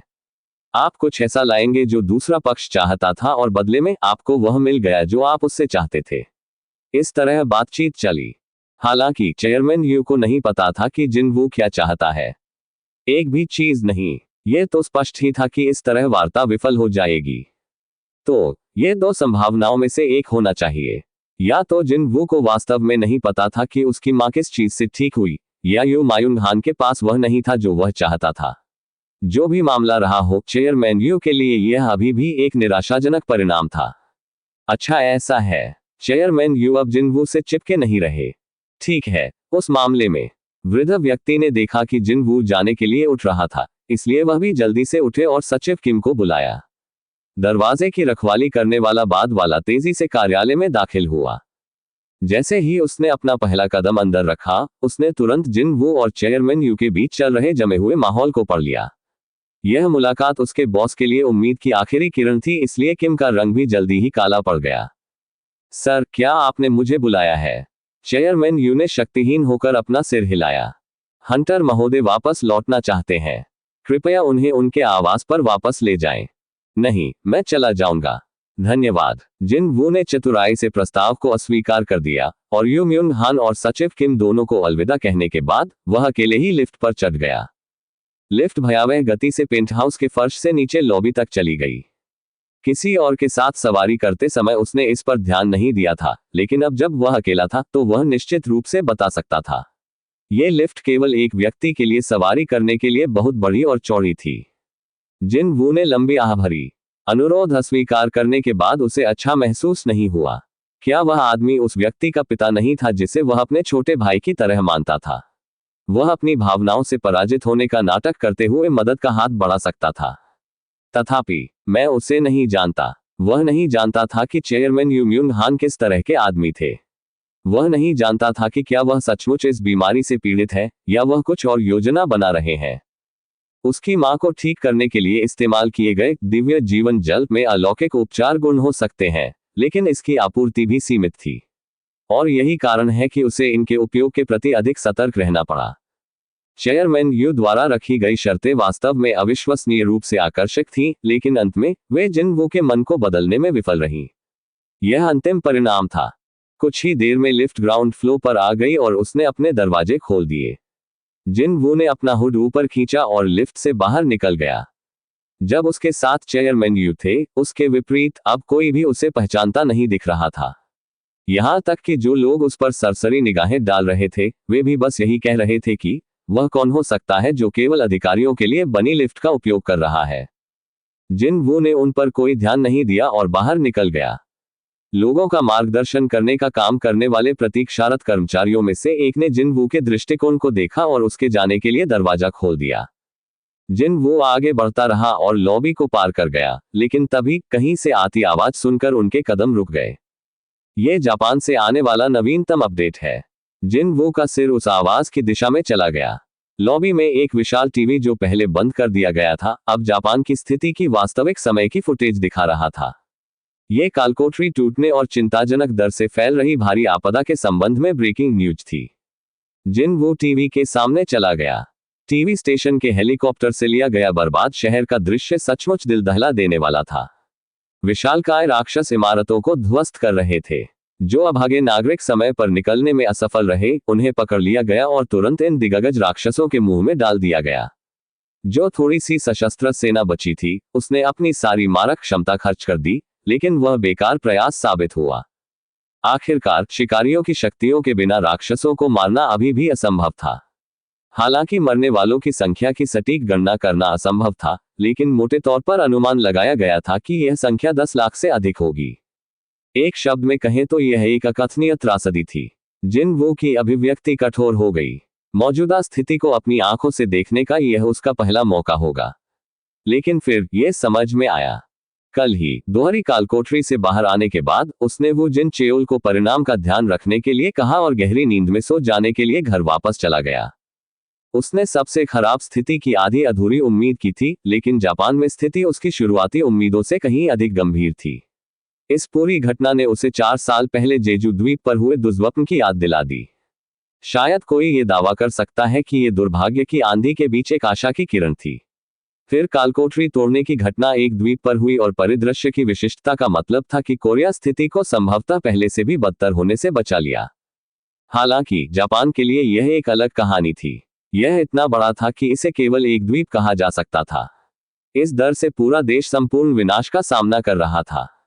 उन दिग्गज राक्षसों को देखते ही जिन वू का दिल तेज हो गया। वह इस समय काफी अप्रसन्न महसूस कर रहा था। जब उसने सोचा कि कैसे ऐसे लोग कमजोर इंसानों पर कदम रख रहे हैं, तो उसके अंदर गहराई से घृणा की एक शक्तिशाली भावना उभर आई। परंतु फिर जिन वू जल्दी ही अपनी चिंता से बाहर आ गया। उसका क्या मतलब था ऐसे कमजोर लोग? उसने पहले कभी भी विशालकाय राक्षसों से युद्ध नहीं किया था, और वह टीवी स्क्रीन के माध्यम से इसकी जादुई ऊर्जा को महसूस नहीं कर सका। तो जब उसने एक विशाल राक्षस को देखा तो उसने अवचेतन रूप से कमजोर शब्द के बारे में तुरंत क्यों सोचा? क्या यह उसके आत्मविश्वास से आ रहा था? जिन वू ने अपना सिर पूरी तरह हिलाने से पहले उसे इधर उधर झुकाया। क्योंकि इस समय मेरा दिमाग बहुत गड़बड़ है, मैं कुछ अजीब चीजें भी सोचने लगा हूं। वह जाने के लिए मुड़ा। वह चिंतित भावों के साथ प्रसारण देख रहे लोगों के घेरे से बाहर निकलने में कामयाब रहा और चुपचाप इमारत से बाहर निकल गया। कालकोठरी तोड़ने का दूसरा दिन। पूरी दुनिया का ध्यान जापान पर केंद्रित था। कालकोठरी तोड़ने के विरुद्ध उनकी कार्य योजना क्या थी? क्या जापान के पास उपयोग करने के लिए कोई भी तरीका बचा है? यदि नहीं, तो क्या अमेरिका सचमुच उनकी मदद के लिए आगे आएगा? और तब क्या ऐसी संभावना थी कि जापान को बर्बाद करने के बाद दिग्गज राक्षस समुद्र पार कर जाएंगे और अन्य देशों में भी विनाश करना शुरू कर देंगे? चिंतित और चिंता से भरी निगाहें जापान पर पड़ी क्योंकि वह लगातार ढह रहा था। निस्संदेह वे राष्ट्र जो जापान के साथ शत्रुतापूर्ण संबंध रखते थे, अंदर से पूरी तरह से अलग अलग मामलों के बारे में सोचते थे, लेकिन कम से कम बाहरी तौर पर उन्होंने सहानुभूति के कुछ सांकेतिक शब्द भेजे। दुर्भाग्यवश जापानियों को सांत्वना के कुछ शब्दों की आवश्यकता नहीं थी। नहीं, उन्हें वास्तविक भौतिक सहायता की आवश्यकता थी। जापान को राक्षसों से बचाने के लिए उन्हें व्यापक शक्ति की आवश्यकता थी।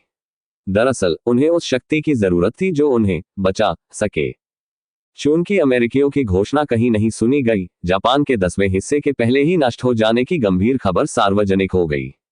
राजमार्गों पर भरने वाले जापानी शरणार्थियों की दुर्दशा हवाई तरंगों में यात्रा करती रही। उन सभी ने जीवित रहने के लिए अपने घर छोड़ दिए और पूर्व और पश्चिम की ओर यात्रा की। हालांकि जैसा कि पृथ्वी पर हर देश के मामले में था, शुरुआत में जापान का भूभाग अनंत नहीं था। अंत में इन लोगों को अंततः एक कोने में धकेल दिया जाएगा।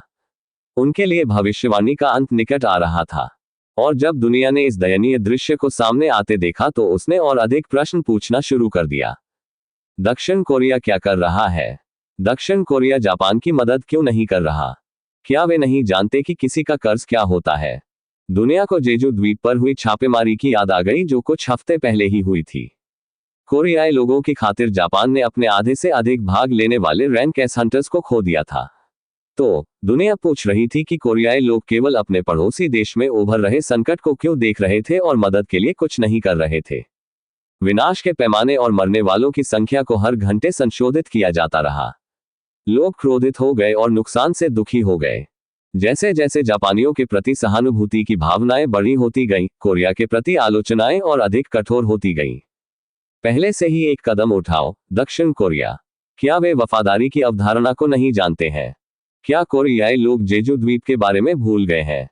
विश्व का जनसंचार माध्यम उबल रहा था और जल्द ही एक और सवाल खड़ा हो गया, वह ये कि जापान ने दक्षिण कोरिया से राक्षसों को वश में करने का अनुरोध क्यों नहीं किया। और इसलिए जैसे ही इस त्रासदी का चौथा दिन सामने आया, एसोसिएशन के अध्यक्ष गो गनहुई ने निर्णय लिया कि अब सही समय है। पत्रकारों की भीड़ के सामने कदम रखा।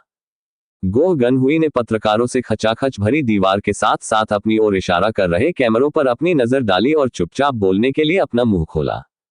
मैं जापान में हुई त्रासदी पर अपनी संवेदना व्यक्त करता हूं और साथ ही मैं दक्षिण कोरिया के अपने हंटर एसोसिएशन की स्थिति का भी खुलासा करना चाहूंगा।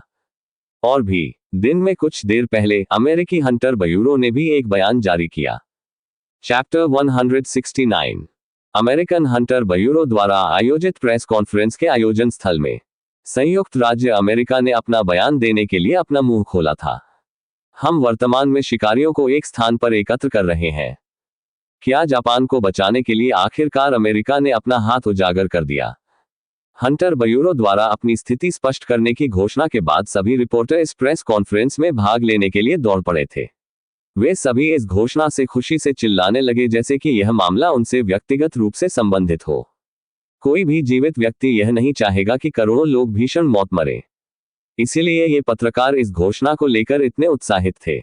जैसे ही प्रेस कॉन्फ्रेंस स्थल के भीतर माहौल आश्चर्यजनक स्तर तक गर्म हो गया, प्रवक्ता ने दुख से अपना सिर हिलाया। हालांकि ये जापान के लिए नहीं है। वह क्या था? जैसे जैसे दबी हुई बड़बड़ाहट तेज होती गई, एकत्रित पत्रकार एक दूसरे से नजरें मिलाने लगे।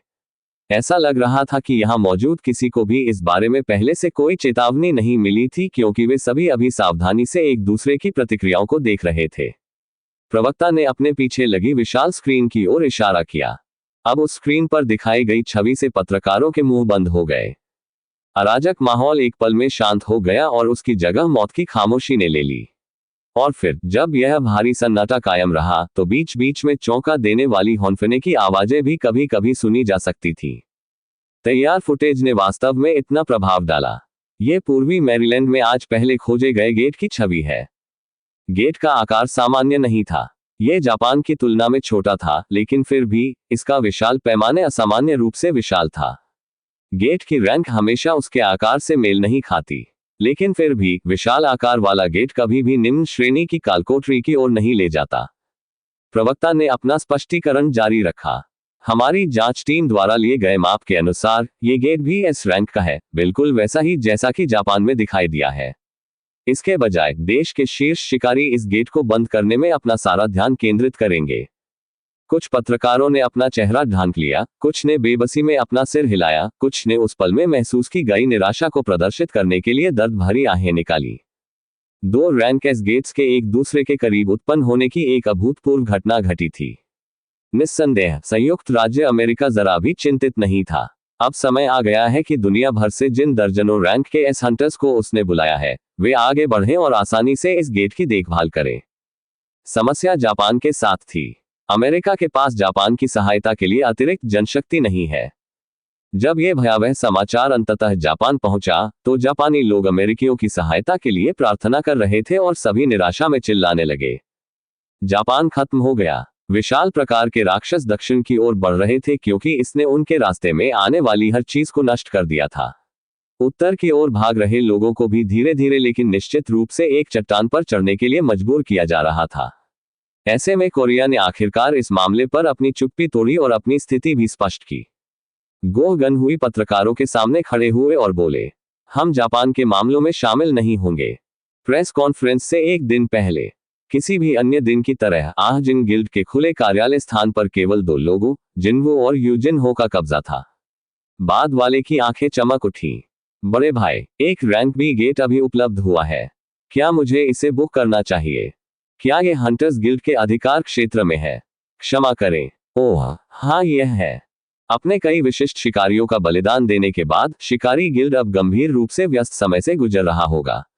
यह अच्छा नहीं लगेगा अगर जिनवो के गिल्ड ने स्थिति का फायदा उठाने के लिए झपट्टा मारा और उनकी नाक के नीचे से एक गेट चुरा लिया। यूजिन हो ने अपना सिर जिनवो की ओर करने से पहले अपने सिर के किनारे को खुजाया। बड़े भाई, तुम इतने ध्यान से क्या देख रहे हो? जिनवो ने अपनी आंखें कंप्यूटर स्क्रीन से हटा ली और अपनी पीठ कुर्सी पर टिका ली।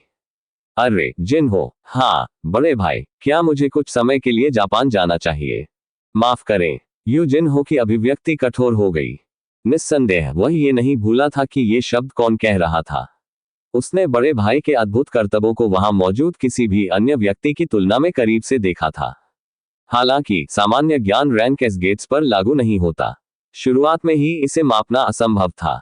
क्या इसका मतलब यह नहीं है कि ऐसा गेट सामान्य समझे जाने वाले दायरे से बाहर है? ठीक उसी तरह जैसे रैंक एस हंटर्स के बीच भी एक अदम्य दीवार थी। कोई भी यह नहीं बता सकता था कि गेट से किस तरह के खतरनाक राक्षस बाहर निकलेंगे जिन्हें मापना असंभव था। और यही कारण है कि यूजिन हो जिनवो के जापान जाने के शब्दों के बारे में सोच भी नहीं सका, क्योंकि वह बस मजाक कर रहा था। अचानक उसका सिर उस कंप्यूटर स्क्रीन पर चला गया जिसे जिनवो देख रहा था। यह जापान से संबंधित ब्रेकिंग न्यूज से भरा हुआ था। बड़ा भाई उनके बारे में चिंतित था। यूजिन हो के विपरीत बड़े भाई के पास अविश्वसनीय शक्तियां थी। यह बिल्कुल स्पष्ट था कि वह भी उस संकट से पीड़ित होगा जो उसके शक्ति स्तर की जिम्मेदारी अपने साथ लेकर आई थी। बड़े भाई रुको। जिनवो ने केवल हल्के ढंग से उस सुझाव को खारिज कर दिया, लेकिन यूजिनहो की प्रतिक्रियाएं गंभीर थीं।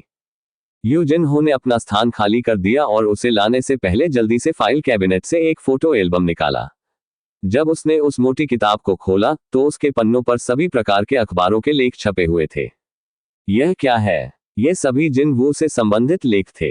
रेड गेट की घटना से, जिसके बारे में मीडिया को अब तक नहीं पता था कि जिनवो इसका हिस्सा था, से लेकर जेजू द्वीप पर छापेमारी तक, जब उसने ट्रैफिक जाम की समस्या का समाधान किया, और यहां तक कि जब उसने हाल ही में हंटर्स गिल्ड के साथ साथ अजीब अज्ञात पत्थर की मूर्तियों की भी देखभाल की। जिनवो इस तमाशे को देखकर अवाक रह गया और उसने यूजिनहो से पूछा, आप ये सब इकट्ठा कर रहे थे? हाँ बड़े भाई, यू जिनहो का चेहरा थोड़ा लाल हो गया था। ठीक है, लेकिन आप मुझे यह अचानक क्यों दिखा रहे हैं? क्या आप जानते हैं कि इन लेखों में सामान्य विषय क्या है, बड़े भाई? मैं आश्चर्यचकित हूँ। निश्चित रूप से वो ये कहने की कोशिश नहीं कर रहा है कि मैं इन सभी घटनाओं में शामिल हूँ। थोड़ी देर बाद यू जिनहो ने मच्छर की भिनभिनाहट से भी धीमी आवाज में बात की। ऐसा है कि मैं उन सभी में कहीं नहीं पाया जा सकता, बड़े भाई। यदि जिन वो की सुनने की शक्ति को मजबूत करने वाली उच्च धारणा न होती, तो वह उस आवाज से चूक जाता। क्या? जिन वो ने पीछे देखा और यू जिन हो ने अपना झुका हुआ सिर उठाया और सीधे पूर्व की आंखों में देखा। बड़े भाई, यदि आप जापान जाने की योजना बना रहे हैं, तो कृपया मुझे भी अपने साथ ले जाएं। जिन वो यहाँ चकित था। उसे उम्मीद थी कि जब यू जिन हो ने कहा कि वह जापान जा रहा है तो वह या तो उसे रोकेगा या उसका उत्साहवर्धन करेगा, लेकिन उसने कभी नहीं सोचा था कि बच्चा कहेगा, मुझे अपने साथ ले जाओ। हालांकि यू जिन हो बेहद गंभीर था। हालांकि यह जोर से कहना शर्मनाक है, बड़े भाई तुम मेरा गौरव हो। आप ही एकमात्र ऐसी चीज है जिसके बारे में मैं अन्य लोगों के सामने गर्व से दावा कर सकता हूं, आप जानते हैं। परंतु आप। जिन वो ने तुरंत अपना मुंह बंद कर लिया। यू जिन हो बाहर से ऐसा दिखता था मानो उसके पास दुनिया में किसी भी अन्य से अधिक संपत्ति हो। हालांकि उसके अपने शब्दों के अनुसार वे सभी बेड़ियां थीं जो केवल उसे पीड़ा पहुंचाती थी, और उसके लिए उनमें गर्व करने की कोई बात नहीं थी। लेकिन फिर जिन वो के साथ बने रहना और फिर जिन गिल्ड का विकास जारी रखना यू जिन हो का अपना निर्णय था। सब उसके और किसी का नहीं। जिन वो कमोबेश समझ सकता था कि यू जिन हो कहां से आ रहा था जब उसने कहा कि यह उसके गर्व का एकमात्र स्रोत था। इसलिए मैं वहीं रहना चाहूंगा जहां तुम हो, बड़े भाई। कृपया कृपया मुझे अपने साथ ले चलो, बड़े भाई। तुम भूले नहीं कि मुझे कहां जाना है।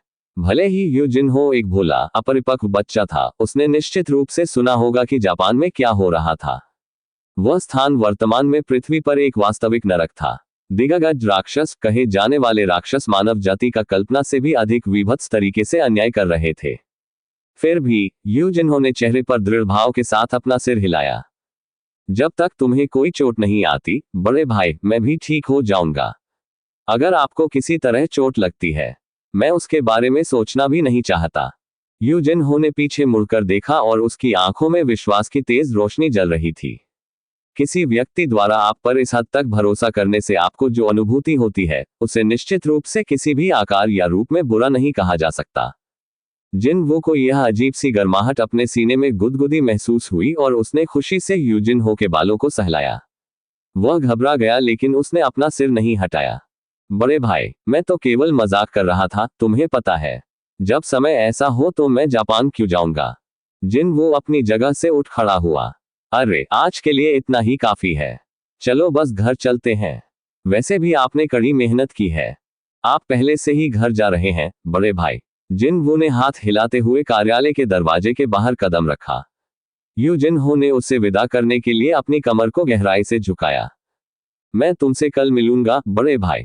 जिन वो ने अपने घर में कदम रखा। स्टू की सचमुच मुंह में पानी ला देने वाली स्वादिष्ट खुशबू ने उसके नथुनों को गुदगुदाया। वह वहीं खड़ा रहा और शाम की गंध से भीगता रहा। कितना अच्छा हुआ। माँ को अस्पताल से छुट्टी मिलने के बारे में एक अच्छी बात यह थी कि अब घर वापस आने पर हर दिन उसका स्वागत करने के लिए कोई न कोई होता था। अतीत का अंधेरा और शांत घर अब उसके जीवन में मौजूद नहीं था। अब और नहीं। बेटा, तुम घर पर हो। उसने रसोई से अपनी माँ की आवाज सुनी। हाँ माँ। उसने खुद रसोई में जाने से पहले अपने जूते उतार दिए और उन्हें बड़े करीने से व्यवस्थित किया। उसकी माँ उसके पीछे देख रही थी और उसने अभिवादन के रूप में उसे एक मुस्कान भेजी। मैं घर पर हूँ। क्या तुम रात का खाना खाओगे?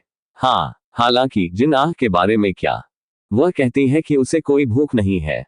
कुर्सी खींचने से पहले ही जिन वो का हाथ अचानक रुक गया। अब भी उसे कल रात पलक झपकते ही नींद नहीं आई। वह अभी कुछ देर पहले ही सोई थी। जिन वो ने अपनी उपस्थिति छिपाए और सावधानी से अपनी बहन के कमरे का दरवाजा खोला। जिन अपने बिस्तर पर इधर उधर घूम रही थी, गहरी नींद में जाने के लिए संघर्ष कर रही थी। वह आमतौर पर इतनी चमकदार उपस्थिति बनाए रखती थी, लेकिन ऐसा लगता था कि वह अभी तक अपने मानसिक आघात से उबर नहीं पाई थी। तो फिर उसे ऐसे अनुभव से गुजरना पड़ा, है ना? जब भी उसने देखा कि उसकी बहन इस तरह कितना संघर्ष कर रही है, तो राक्षसों के प्रति उसका गुस्सा उबल पड़ा। वे चीजें मानवता को लगातार पीड़ा क्यों दे रही थी? तभी जिनवू को उन चांदी पहने पंखों वाले सैनिकों का दृश्य याद आया जो राक्षसों को भगाने के लिए गेट से आकाश की ओर से निकल रहे थे। अपने अथाह आकार वाली सेना राक्षसों की भीड़ के प्रति स्पष्ट शत्रुता से जल रही है। यदि ऐसी कोई सेना वास्तव में अस्तित्व में होती तो क्या वे हमारे सहयोगी हैं? क्या दुश्मन के दोस्त होने के बारे में कोई पुरानी कहावत नहीं थी? जिनवू ने अपने पीछे का दरवाजा बंद करने से पहले थोड़ी देर तक चुपचाप अपनी सोती हुई बहन का अध्ययन किया। अपना रात्रिभोज समाप्त करने के बाद जिनवू थोड़ा व्यायाम करने के लिए एसोसिएशन के व्यायामशाला में चला गया। व्यायामशाला के अंदर एक शैडो सोल्जर को तैनात करना वास्तव में सुविधाजनक साबित हुआ। जब किसी का सिर जटिल विचारों से भरा हो तो खूब पसीना बहाना सबसे अच्छा इलाज है, और इसलिए वह थोड़ी देर में पहली बार बाल्टी भर पसीना बहाना चाहता था। जिनवू ने बेरू को बाहर बुलाया। जैसे ही उसने अपने शरीर को हल्के से ढीला करना शुरू किया, चींटियों का पूर्व राजा विनम्रता से उसके सामने घुटनों के बल बैठ गया और अपना सिर नीचे कर लिया। ओह मेरे राजा! जिनवू की छाया सेना में बेरू एकमात्र सैनिक था जो कम से कम कुछ समय के लिए उसके हमलों का सामना कर सकता था। लेकिन जिनवू के बदलाव की सीमा को महसूस करने के बाद वह भी बुरी तरह से कांप उठा और जहां खड़ा था वहीं कांप गया। मैं हार्दिक बधाई देता हूं मेरे राजा। मैं आप में पहले से कहीं अधिक शक्ति महसूस कर रहा हूं। ब्लैक हॉर्ट से निकलने वाली जादुई ऊर्जा की अविश्वसनीय मात्रा को महसूस करने के बाद बेरू ने अपने शरीर में एक विद्युतीय कंपकपी महसूस की। उसका सिर, जो अभी भी जमीन पर झुका हुआ था, अब काफी कांप रहा था। हालांकि जिनवू ने अपने शैडो सोल्जर को अपनी वृद्धि का दावा करने के लिए नहीं बुलाया। उसने बेरू को खड़े होने का इशारा किया। पूर्व चींटी राजा ने जिनवू की चिंतित आंखों को देखने के बाद अपना सिर झुका लिया, जो शैडो आर्मी का हिस्सा बनने के बाद पहली बार उसे इस तरह की चीज महसूस हुई थी। जिनवू ने अपनी सांसों में बात की। तुम्हारे पास जो कुछ भी है उससे मुझ पर आक्रमण करो। ओह मेरे राजा, मेरी भी हिम्मत कैसे हुई? ये ठीक है, मैं बस थोड़ी देर के लिए पसीना बहाना चाहता हूं, और आप जानते हैं कि आपके अलावा कोई और ऐसा नहीं कर सकता। मैं सचमुच सम्मानित महसूस कर रहा हूं। छुआ हुआ महसूस करते हुए बेरू फिर से घुटने टेकने वाला था, लेकिन तभी जिनवू ने बहुत तेज आंखों से उसकी ओर देखा। एक मिनट रुको, आप जानते हैं आपकी शब्दावली हर दिन बढ़ती जा रही है। तुमने कहीं किसी और को तो नहीं निगल लिया? बेरू के कंधे कुछ हद तक हिल गए, लेकिन जिनवू ने जल्द ही मामले को जाने दिया।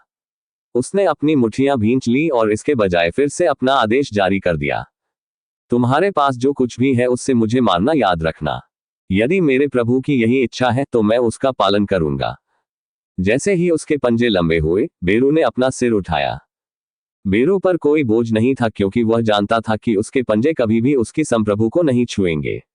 जिनवू ये देखकर मुस्कुराया और सिर हिलाया। वैसे भी वह यही तो चाहता था। भीषण गर्जना के साथ, जिसने व्यायामशाला के अंदरूनी हिस्से को हिला दिया, बेरू अपने मालिक पर झपटा। बेरू फर्श पर पटक गया और पीठ के बल लेट गया। 127 बार लड़े, 127 बार हारे। दरअसल भले ही उसने अपना सब कुछ फेंक दिया, लेकिन वह अपने मालिक के शरीर के बालों को भी छूने में असफल रहा। पिछले कुछ दिनों में जब बेरू ने अपने राजा को नहीं देखा था, जिनवू पहले से कहीं अधिक मजबूत हो गया था। आज शक्ति के प्रदर्शन ने बेरू के अपने राजा के प्रति सम्मान और वफादारी के स्तर को और भी गहरा कर दिया। जबकि पूर्व चींटी राजा हिलने डुलने में असमर्थ होकर फर्श पर फैला हुआ था, जिनवू उसके बगल में बैठ गया। उसके माथे पर पसीने की कुछ बूंदें थीं, लेकिन यह उतना ही था जितना वह इसे ले सकता था। यदि वह इससे अधिक जोर से चलता तो यह व्यायामशाला कुछ ही समय में ध्वस्त हो जाती। जिनवू बैठा रहा और दूर तक देखता रहा। बेरू चुपचाप वापस बैठ गया और उससे पूछने से पहले घुटनों के बल बैठ गया। ओह मेरे राजा, क्या कोई बात है जो तुम्हें परेशान कर रही है? हमारी चेतना और संप्रभु का एक हिस्सा एक के रूप में जुड़ा हुआ है। राजा की परेशानियां हमारी प्रजा तक पीड़ा के रूप में पहुंचती हैं। सोचने के लिए उसे एक छाया सैनिक द्वारा सांत्वना मिलेगी। इतना ही नहीं, एक ऐसे व्यक्ति से भी जो मूल रूप से एक कीट था। जिनवू मदद नहीं कर सका, लेकिन एक अजीब सी मुस्कान बनाई। अब आमतौर पर वो बस हंसकर मामला शांत कर देता था, लेकिन इस बार चीजें थोड़ी अलग थी। कुछ ऐसा है जो मैं करना चाहता हूं, लेकिन मुझे यकीन नहीं है कि मुझे वह कैसे करना चाहिए। जापान में होने वाली घटनाएं सही मायनों में किसी और की परेशानियां थीं। कौन जानता था कि वहां किस तरह के खतरे छिपे हुए थे और उसका इंतजार कर रहे थे। इसके अलावा ऐसा भी नहीं था कि वह दुनिया में होने वाली हर एक घटना को सुलझा सकता था। और यह मत भूलिए कि कोरियाई हंटर एसोसिएशन और उसके जापानी समकक्ष के बीच भावनात्मक तनाव का समाधान भी था। इन सभी विचारों ने केवल उसके दिमाग के अंदरूनी हिस्से को पहले से कहीं अधिक जटिल बनाने का काम किया। तभी बेरू ने अचानक अपना सिर उठाया। ओह मेरे राजा! जिन वू ने आश्चर्य भरी निगाहों से बेरू को देखा। शैडो सोल्जर बनने के बाद यह पहली बार था जब इस व्यक्ति ने इतनी दृढ़ता से अपने विचार व्यक्त किए। मेरे राजा के मार्ग में कोई भी बाधा नहीं बननी चाहिए। दृढ़ विश्वास से भरी बेरू की आवाज उसे एक ऐसे करीबी सहयोगी की तरह लगती है जो लंबे समय तक जिन वू के साथ रहा, न कि एक राक्षस जो हाल ही में शैडो सोल्जर में बदल गया। वह जो चाहता है वही करता है। राजा होने का यही मतलब है। मैं तुमसे कहता रहता हूं, मैं राजा नहीं हूं। वास्तव में सिस्टम के माध्यम से संयोगवश उसे जो क्लास मिली वह शैडो संप्रभु थी। यही सब कुछ था। हालांकि बेरू ने जिन वू के दावे का दृढ़ता से खंडन किया। ये गलत है मेरे राजा। मेरे राजा, आप जो कुछ भी चाहते हैं उसे हासिल करने की शक्ति रखते हैं। जिन वू की आंखें जोर से हिली। किसी कारण से उसका दिल जोर जोर से धड़कने लगा। आप निस्संदेह एक राजा हैं। फिर से राजा बनने के बारे में वह बात। हालांकि उसका दिल जो अपने आप धड़कने लगा था, इतनी आसानी से शांत नहीं होना चाहता था। मैं जो कुछ भी चाहता हूं, क्या वह है? जिन वू ने अपनी नजर वापस दूर की ओर कर ली, लेकिन उसकी आंखें अब ठंडी रोशनी से चमक रही थी। अगले दिन संयुक्त राज्य अमेरिका ने इसकी घोषणा की और एसोसिएशन के अध्यक्ष गो गनहुई ने कोरियाई एसोसिएशन की स्थिति भी स्पष्ट की। हम जापान के मामलों में शामिल नहीं होंगे। उसके चारों ओर कैमरे की फ्लैश लगातार चमक रही थी। इसके बाद एसोसिएशन के अध्यक्ष ने इन पत्रकारों के सामने जापानी शिकारी क्या करने की कोशिश कर रहे थे, इसकी हर छोटी छोटी जानकारी बताई। उन्होंने जो सबूत पेश किए उससे गूढ़ सत्य और भी पुख्ता हो गया। जापानी एसोसिएशन के अध्यक्ष मात्सुमोतो शिगियो का सीसीटीवी फुटेज इतनी घृणित योजना को लागू करने के बाद भी अपने कोरियाई समकक्ष पर बेशर्मी से चिल्ला रहा है, जिससे सभी पत्रकारों को गंभीर झटका लगा। और जापानी पत्रकार यह उम्मीद कर रहे थे कि दक्षिण कोरिया उनकी सहायता के लिए आएगा, लेकिन वे केवल फुटेज को पूरी तरह से बर्बादी के साथ देख सके। कुछ ही देर में कैमरा पकड़े हुए उनके हाथ नीचे फर्श की ओर इशारा कर रहे थे। कुछ ही समय पहले अमेरिकियों ने कहा था कि वे जापान की मदद नहीं कर सकते। ऐसी स्थिति में कोरियाई हंटर एसोसिएशन के विस्फोटक खुलासे जापानी लोगों को मौत की सजा देने से अलग नहीं थे। जापानी पत्रकारों की आंखों से मोटे, जलते हुए आंसू गिरने लगे। ये वह सब कुछ है जो मैं कहना चाहता था। एसोसिएशन के अध्यक्ष गो गनहुई ने वह कहना समाप्त कर दिया जो वह कहने आए थे। आमतौर पर यही वह समय होता जब उनके सामने अनगिनत सवालों का अंबार लग जाता, लेकिन यहां मौजूद कोई भी रिपोर्टर ऐसा करने पर होने वाले बुरे सदमे और आश्चर्य से अपना मुंह नहीं खोल पाता। प्रेस कॉन्फ्रेंस के खराब माहौल का विभिन्न टीवी कैमरों के माध्यम से देश के बाकी हिस्सों में सीधा प्रसारण किया गया। तभी देखने वाले दर्शकों को एहसास हुआ कि जापान में सामने आ रहे संकट पर कोरियाई लोगों ने चुप्पी क्यों साध रखी है।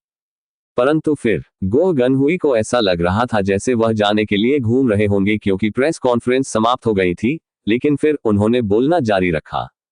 ये हंटर एसोसिएशन और अकेले हमारा निर्णय है। हम किसी भी शिकारी को वह करने से नहीं रोकेंगे जो वे करना चाहते हैं। अब वह किस बारे में बात कर रहे थे? जानवरों की तरह जो आलसी होकर अपनी शीतकालीन शीतनिद्रा से जागते हैं। पत्रकार अभी भी सदमे में जमे हुए थे और धीरे धीरे फिर से एक दूसरे के साथ नजरें मिलाने लगे।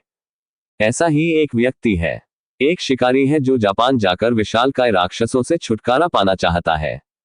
वह कौन हो सकता है? मौजूदा हालात में अकेले कौन जापान जाना चाहता था? प्रेस कॉन्फ्रेंस स्थल का खराब माहौल अचानक उबलने लगा। यहां तक कि जापानी पत्रकारों ने भी आंसू बहाते हुए कांपते हाथों से अपना कैमरा उठाया। कृपया कृपया, आशा का अकेला कतरा अब उनके दिलों में हिलोरे मारने में व्यस्त था। कोरियाई पत्रकारों में से एक ने अपना हाथ ऊपर उठाया। एसोसिएशन अध्यक्ष ने इस आदमी की ओर इशारा किया। शायद इस डर से कि कहीं उसकी बारी छिन न जाए, उसने झट से अपना प्रश्न पूछ लिया। यह शिकारी कौन है? कार्यक्रम स्थल पर उपस्थित सभी लोगों का ध्यान गो गनहुई की ओर था। अपने होठों को जितना संभव हो सके माइक के करीब दबाने से पहले उन्होंने 1 या 2 मिनट का समय लिया। ये सियोंग जिन वू है। उसे एक वाक्य के कारण सैकड़ों कैमरे चकाचौंध करने वाली चमक की दीवार में विस्फोट हो गए। चैप्टर 170। ये सियोंग जिन वू है। दुनिया के शिकारियों को एसोसिएशन के अध्यक्ष गो गनहुई की आवाज सुनने को मिली। कुछ ब्रेकिंग न्यूज कवरेज के माध्यम से, कुछ किसी अन्य व्यक्ति द्वारा संपर्क किए जाने के माध्यम से, और कुछ वीडियो फाइल साझाकरण साइटों के माध्यम से। और उनकी प्रतिक्रियाएं लगभग समान थीं। वह ऐसे समय में जापान जाना चाहता है। वह क्या सोच रहा है, ये शिकारी भी जानते थे। वे जानते थे कि यह कल्पना करना मुश्किल होगा कि अगर वे अभी अपने देश में लगी आग को बुझाने में कामयाब रहे तो जापानी सरकार का वित्तीय इनाम कितना शानदार होगा।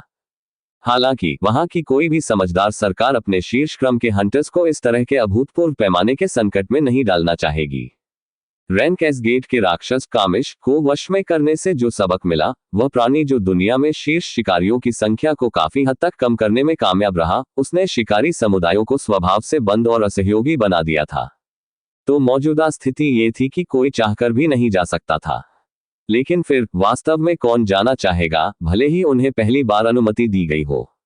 यह तो सरासर पागलपन है। दक्षिण कोरिया से समाचार आने तक अमेरिकी नागरिकता रखने वाले रैनकेस हंटर्स मैरीलैंड राज्य के सबसे शानदार होटल में इकट्ठा होना शुरू हो गए थे और वास्तव में उन सभी को यह सुनने को मिला। उनमें से अधिकांश को अपग्रेड मैडम सेलनर की शक्ति से अपनी क्षमताओं में वृद्धि मिली थी। इस सभा को दुनिया की सबसे बड़ी सशस्त्र शक्ति कहना किसी की भी कल्पना से परे नहीं होगा।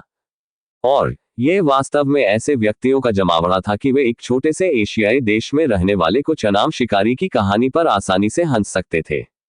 उसे फिर से जागृत हुए ज्यादा समय नहीं हुआ है और वह पहले से ही अपनी शक्तियों के नशे में है। वह बेवकूफ, शायद वह सोचता है कि कुछ छोटे कीड़ों से लड़ना विशालकाय राक्षसों से लड़ने के समान है।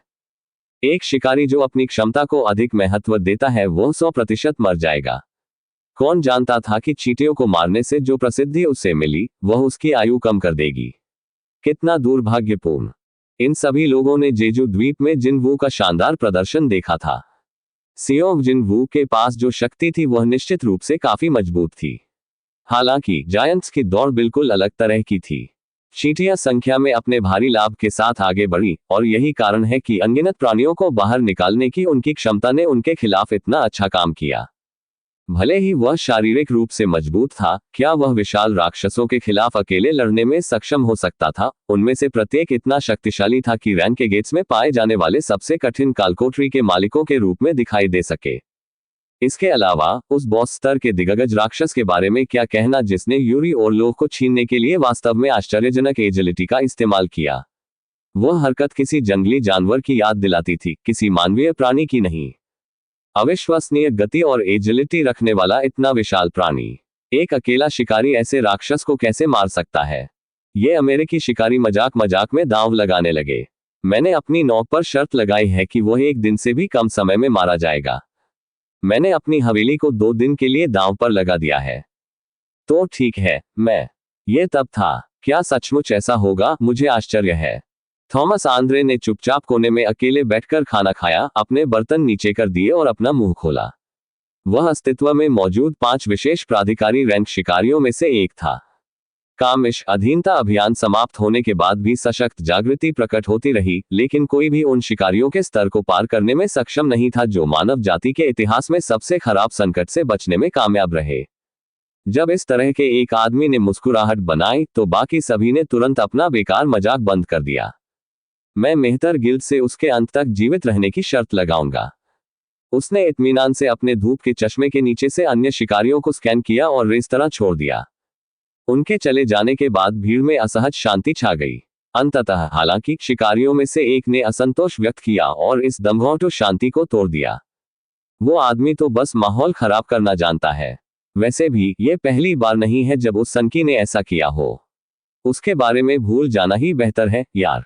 सही, भले ही वह कोरियाई शिकारी वास्तव में मजबूत हो, उसके लिए उन सभी रैनकेस दिग्गज राक्षसों को अकेले रोकना लगभग असंभव है। तभी चुपचाप बगल से सुन रहा एक शिकारी चिल्लाया, फिर भी मैंने सुना है कि वह अकेला नहीं है, कि एक और शिकारी उसके साथ जा रहा है। जैसा उन्हें संदेह था वैसा ही हुआ। भले ही वह कोरियाई पागल था, निश्चित रूप से वह अकेले ही नरक में जाने के बारे में नहीं सोचेगा। अन्य शिकारियों ने सिर हिलाया और उनमें से एक ने प्रश्न पूछा, अब कौन सा दूसरा बेवकूफ रैनकेस उसका पीछा कर रहा है? नहीं, मैंने सुना है कि यह रैनकेस नहीं है। सुन रहे तीनों शिकारी एक दूसरे पर अजीब निगाहें डालने लगे। वह कोरियाई एस रैंक के दिग्गजों से लड़ने जा रहा था, फिर भी वह एक शिकारी को अपने साथ ले जा रहा था जिसकी रैंक एस से नीचे थी। तो क्या वह ए रैंक ही ले रहा है? नहीं, एक रैंक डी टैंकर जिसका नाम यूजिन हो या कुछ और है। मानो उन्होंने पहले से कोई व्यवस्था कर रखी हो। तीनों शिकारी भूल गए कि वे क्या कहना चाहते थे और अपना मुंह बंद रखे रहे। सेओंग जिन वू नाम के इस शिकारी ने न केवल एक पेंच खो दिया होगा, बल्कि उनमें से कई पेंच उसके सिर में घुसे होंगे। हो सकता है इन सभी पागलों में किसी न किसी तरह की समझ हो। इन तीन शिकारियों के दिमाग में एक ही विचार कौंध गया कि शायद ये संयोग नहीं है कि थॉमस आंद्रे ने सेओंग जिन वू के प्रयास का समर्थन किया था। इंचियोन अंतर्राष्ट्रीय हवाई अड्डा। रुको, हम गुजर रहे हैं। यू जिन हो ने अपना रास्ता रोक रहे लोगों की भीड़ को अलग किया और प्रभावशाली तरीके से आगे बढ़ गया। धूप के चश्मे की एक बड़ी जोड़ी ने उसके चेहरे को छिपा दिया था और उसके दोनों हाथों में सामान से भरे 2 सूटकेस थे। उनकी अभिव्यक्ति से झलकने वाला दृढ़ संकल्प इतना गंभीर था कि शीर्ष फिल्म स्टार को चरम युद्ध के दृश्य में अपनी भव्य उपस्थिति दिखाने के लिए शर्मिंदा होना पड़ा। हम गुजर रहे हैं। यू जिन हो ने एक रास्ता बनाया और जिन वू बिना कुछ कहे उसके पीछे चल दिया। रिपोर्टर अपने कैमरे से तस्वीरें खींचते रहे। उन्हें डर था कि कहीं वे जिन वू का एक सेकंड भी मिस न कर दे। यू जिन हो के बिल्कुल विपरीत, जो यात्रा के बारे में स्पष्ट रूप से उत्साहित था, हालांकि वह शांत और संयमित रहा। जिन वू के वहां जाने की इच्छा की खबर सुनते ही जापान ने एक निजी विमान भेजा था और निस्संदेह सभी प्रवेश प्रक्रियाओं को भी रद्द कर दिया गया था। विमान में चढ़ने से ठीक पहले जिन वू ने पाया कि कुछ परिचित चेहरे उसे छोड़ने आ रहे थे। वे एसोसिएशन के अध्यक्ष गो गनहुई के साथ साथ अनुभाग प्रमुख वुजिन चेओल के थे। उन्होंने अभिवादन के रूप में सरल शब्दों का आदान प्रदान किया और आपस में बातचीत करने के लिए एक साथ इकट्ठा हुए। हवाई अड्डे के अंदर काफी अव्यवस्थित माहौल था, लेकिन वे तीनों अत्यधिक सचेत इंद्रियों वाले शीर्ष शिकारी थे, इसलिए उन्हें अपनी आवाज ऊंची उठाने की कोई जरूरत नहीं थी। गो गनहुई बोलने वाले पहले व्यक्ति थे। उनकी अभिव्यक्ति अभी भी खेदजनक अनिच्छा की थी। अब भी काश मैं आपका मन बदल पाता। दक्षिण कोरिया के पास वर्तमान में मौजूद सभी शिकारियों में से जिन वू को सबसे मजबूत लड़ाकू बल के रूप में देखा जा सकता है। बल्कि स्पष्ट रूप से गो गनहुई ऐसी संपत्ति को कहीं और जाने नहीं देना चाहते थे। स्पष्ट रूप से कहें तो कौन बता सकता है कि उनकी अनुपस्थिति के दौरान दक्षिण कोरिया में क्या हो सकता है। दुर्भाग्य से जिन वू ने पहले ही अपना मन बना लिया था। मुझे माफ करें, मुझे वहां जाना है। वो उन दिग्गज राक्षसों को मारकर अपना स्तर बढ़ाना चाहता था, साथ ही अपने छाया सैनिकों की संख्या भी बढ़ाना चाहता था। यही कारण था कि उसने इन राक्षसों के सभी अधिकार उसे सौंपने की मांग की और जापानी सरकार ने खुली बाहों के साथ उस स्पष्ट मांग का स्वागत किया। गो गनहुई ने अपने मुंह से एक दयालु हंसी छोड़ दी। क्या ये वहां के राक्षसों के कारण है? जिन वो भी मुस्कुराया। मैं बस राक्षसों के खिलाफ लड़ना चाहता हूं। यदि आप यही चाहते हैं तो हम कुछ नहीं कर सकते।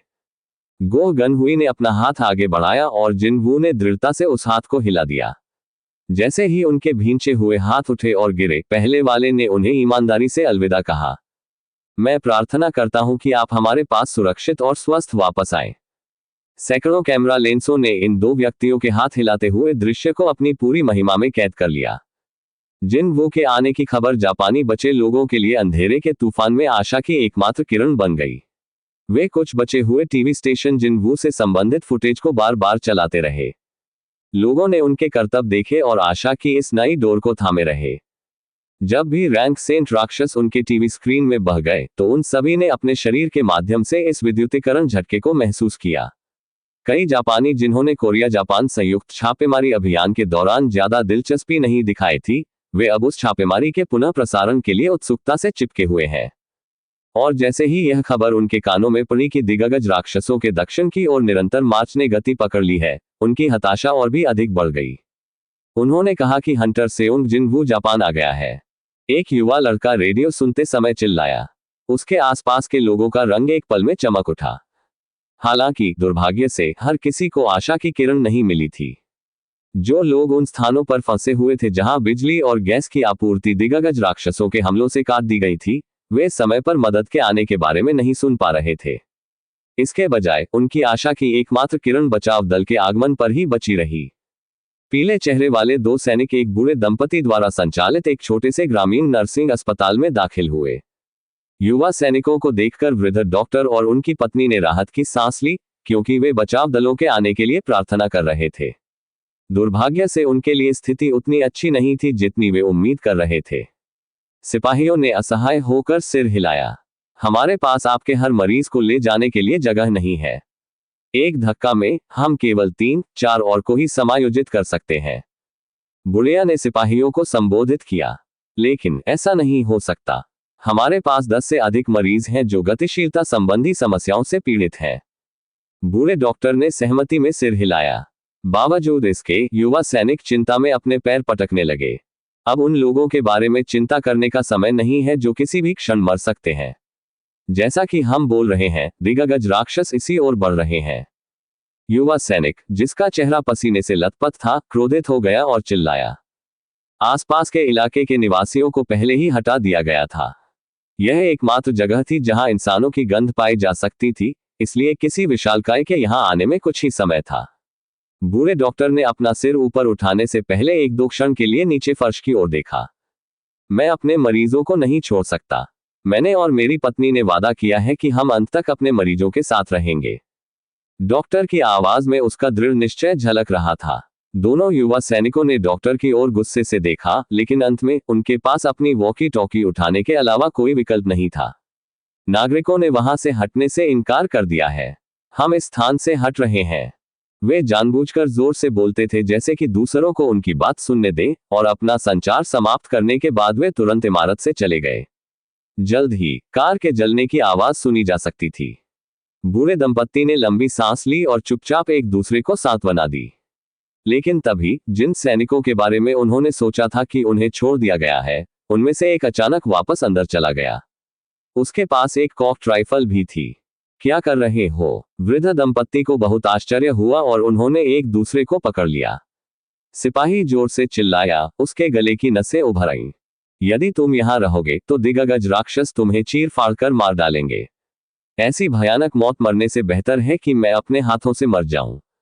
उसकी पत्नी के पास जाने से पहले बूढ़े डॉक्टर पर गन को तान दिया गया था। हर बार ऐसा होने पर वृद्ध दंपत्ति सहम जाते थे। यह आपकी अंतिम चेतावनी है। क्या आप हमारे साथ आएंगे या मेरे हाथ से मरोगे? जवान सिपाही ने वही बात करना बंद कर दिया और अपनी बंदूक से निशाना साधा। बुजुर्ग दंपत्ति ने काफी देर तक कुछ नहीं कहा। उन्हें कैसे पता नहीं चला कि उनकी आंखों के सामने वह युवक उन्हें अपने साथ ले जाना चाहता है। हालांकि बुजुर्ग दंपत्ति इतनी आसानी से जवाब नहीं दे सके, क्योंकि ऐसा करना उसके उस विश्वास से मुंह मोड़ने जैसा होगा जिसने उसे जीवन भर अपने समुदाय और उसके लोगों की सेवा करने के लिए प्रेरित किया। ऐसे क्षण जो उन्हें अनंत काल की तरह लगे। युवा सैनिक का चेहरा पहले से ही सूखे पसीने से लथपथ था, लेकिन फिर ताजा पसीने की एक और मोटी परत उसके माथे पर लुढ़क गई। यह उसकी भौं से होते हुए उसकी आंख में घुस गया, जिससे उसकी दृष्टि धुंधली हो गई और इस प्रक्रिया में उसे कुछ हद तक चुभन भी हुई। तभी उसने अपनी भौहें सिकोड़ ली। फिर ये हुआ। युवा सैनिक के पेट ने दुनिया को उसकी भूख के बारे में बताया। हालांकि उसने उस पर कोई ध्यान नहीं दिया और अपनी कातिल निगाहें बरकरार रखी। परंतु फिर, क्षमा करें नवयुवक, युवा सैनिक अपनी ओर से अचानक आए आवाज से बहुत आश्चर्यचकित हो गया और उसने तुरंत बीमार बिस्तर पर निशाना साधा। तुम क्या चाहते हो? अस्पताल वार्ड के उस अंधेरे कोने में एक दादी बीमार बिस्तर पर बैठी थी। उसने चुपचाप एक ट्रे आगे बढ़ा दी। उस पर कुछ ओनेगिरी थी। दादी ने सौम्य मुस्कान के साथ उन्हें प्रस्ताव दिया। अगर तुम्हें भूख लगी है तो ये खाओ। मैं आजकल भूख बढ़ाने पर काम नहीं कर पा रही हूँ। तभी जवान सिपाही ने अपनी राइफल नीचे कर दी। जैसे ही उसे ओनेगिरी मिली, युवा सैनिक के हाथ कांपने लगे। उस क्षण उसे वह कारण याद आया कि क्यों उसने सबसे पहले यह वर्दी पहनने का निर्णय लिया था। क्या उसने सैनिक बनना इसलिए नहीं चुना ताकि वह इन दयालु नागरिकों की रक्षा कर सके और उनके लिए लड़ सके? फिर भी सोचने के लिए वह उन्हें अनदेखा करने और सिर्फ इसलिए भागने वाला था क्योंकि कुछ राक्षस इस जगह पर हमला करने आ रहे थे। वह अपनी शक्तिहीनता पर बहुत शर्मिंदा हुआ। वह जिसे समझ नहीं पाया, उसके चेहरे से आंसू बहने लगे। उसने चुपचाप अपना वॉकी टॉकी उठाया और अपने साथी को विदा कर दिया। बूढ़ा डॉक्टर आश्चर्यचकित रह गया और उसने झट से युवा सैनिक का कंधा पकड़ लिया। आप क्या करने की योजना बना रहे हैं, जवान आदमी? मैं तुम्हारे साथ पीछे रहूंगा। युवा सिपाही ने राइफल अपने कंधे पर लटका ली। मैं एक सिपाही हूं सर। मैं ये जानकर खुद से भाग नहीं सकता कि यहाँ नागरिक बचे हुए हैं। फिर वह किसी तरह ओनिगिरी को चबाने और निगलने में कामयाब रहा, भले ही उसका गला भावनाओं से भरा हुआ था। वह दादी के प्रति हृदय से झुक गया। खाने के लिए धन्यवाद, ये सचमुच बहुत स्वादिष्ट था मैडम। ये तब था, जमीन अपने आप हिलने लगी। नर्सिंग अस्पताल से बाहर भागते समय युवा सैनिक ने दृढ़ अभिव्यक्ति व्यक्त की। उसने एक विशालकाय राक्षस को भयानक गति से इस स्थान पर आते हुए पाया। वह एक वास्तविक जंगली जानवर की तरह चारों तरफ रेंग रहा था। जैसे ही युवा सैनिक ने निशाना साधा, उसकी दृष्टि में कुछ गड़बड़ दिखी। दैत्य इस समय उसके साथी को काट रहा था जो थोड़ी देर पहले निकला था। जवान सिपाही की आंखें एक क्षण में लाल हो गईं। सिपाही ने पास आ रहे दैत्य पर अपनी राइफल तान दी। दुर्भाग्य से आधुनिक सभ्यता के हथियार इन राक्षसों को नुकसान नहीं पहुंचा सके। दानव ने गोलियों की बौछार को आसानी से झेला और पलक झपकते ही युवा सैनिक के सामने पहुंच गया। बारूद रहित राइफल केवल खाली खांसी ही उगल सकती थी और कुछ नहीं। जवान सिपाही की आंखों में और आंसू आ गए। युवा सैनिक की ओर छलांग लगाने से पहले विशाल राक्षस ने उस मानव को निगलने के लिए अपना सिर उठाया, जिसे वह नोच रहा था। यह उस क्षण सही था। एक विशाल नागा बिना किसी चेतावनी के विशाल राक्षस के बगल में जा घुसा।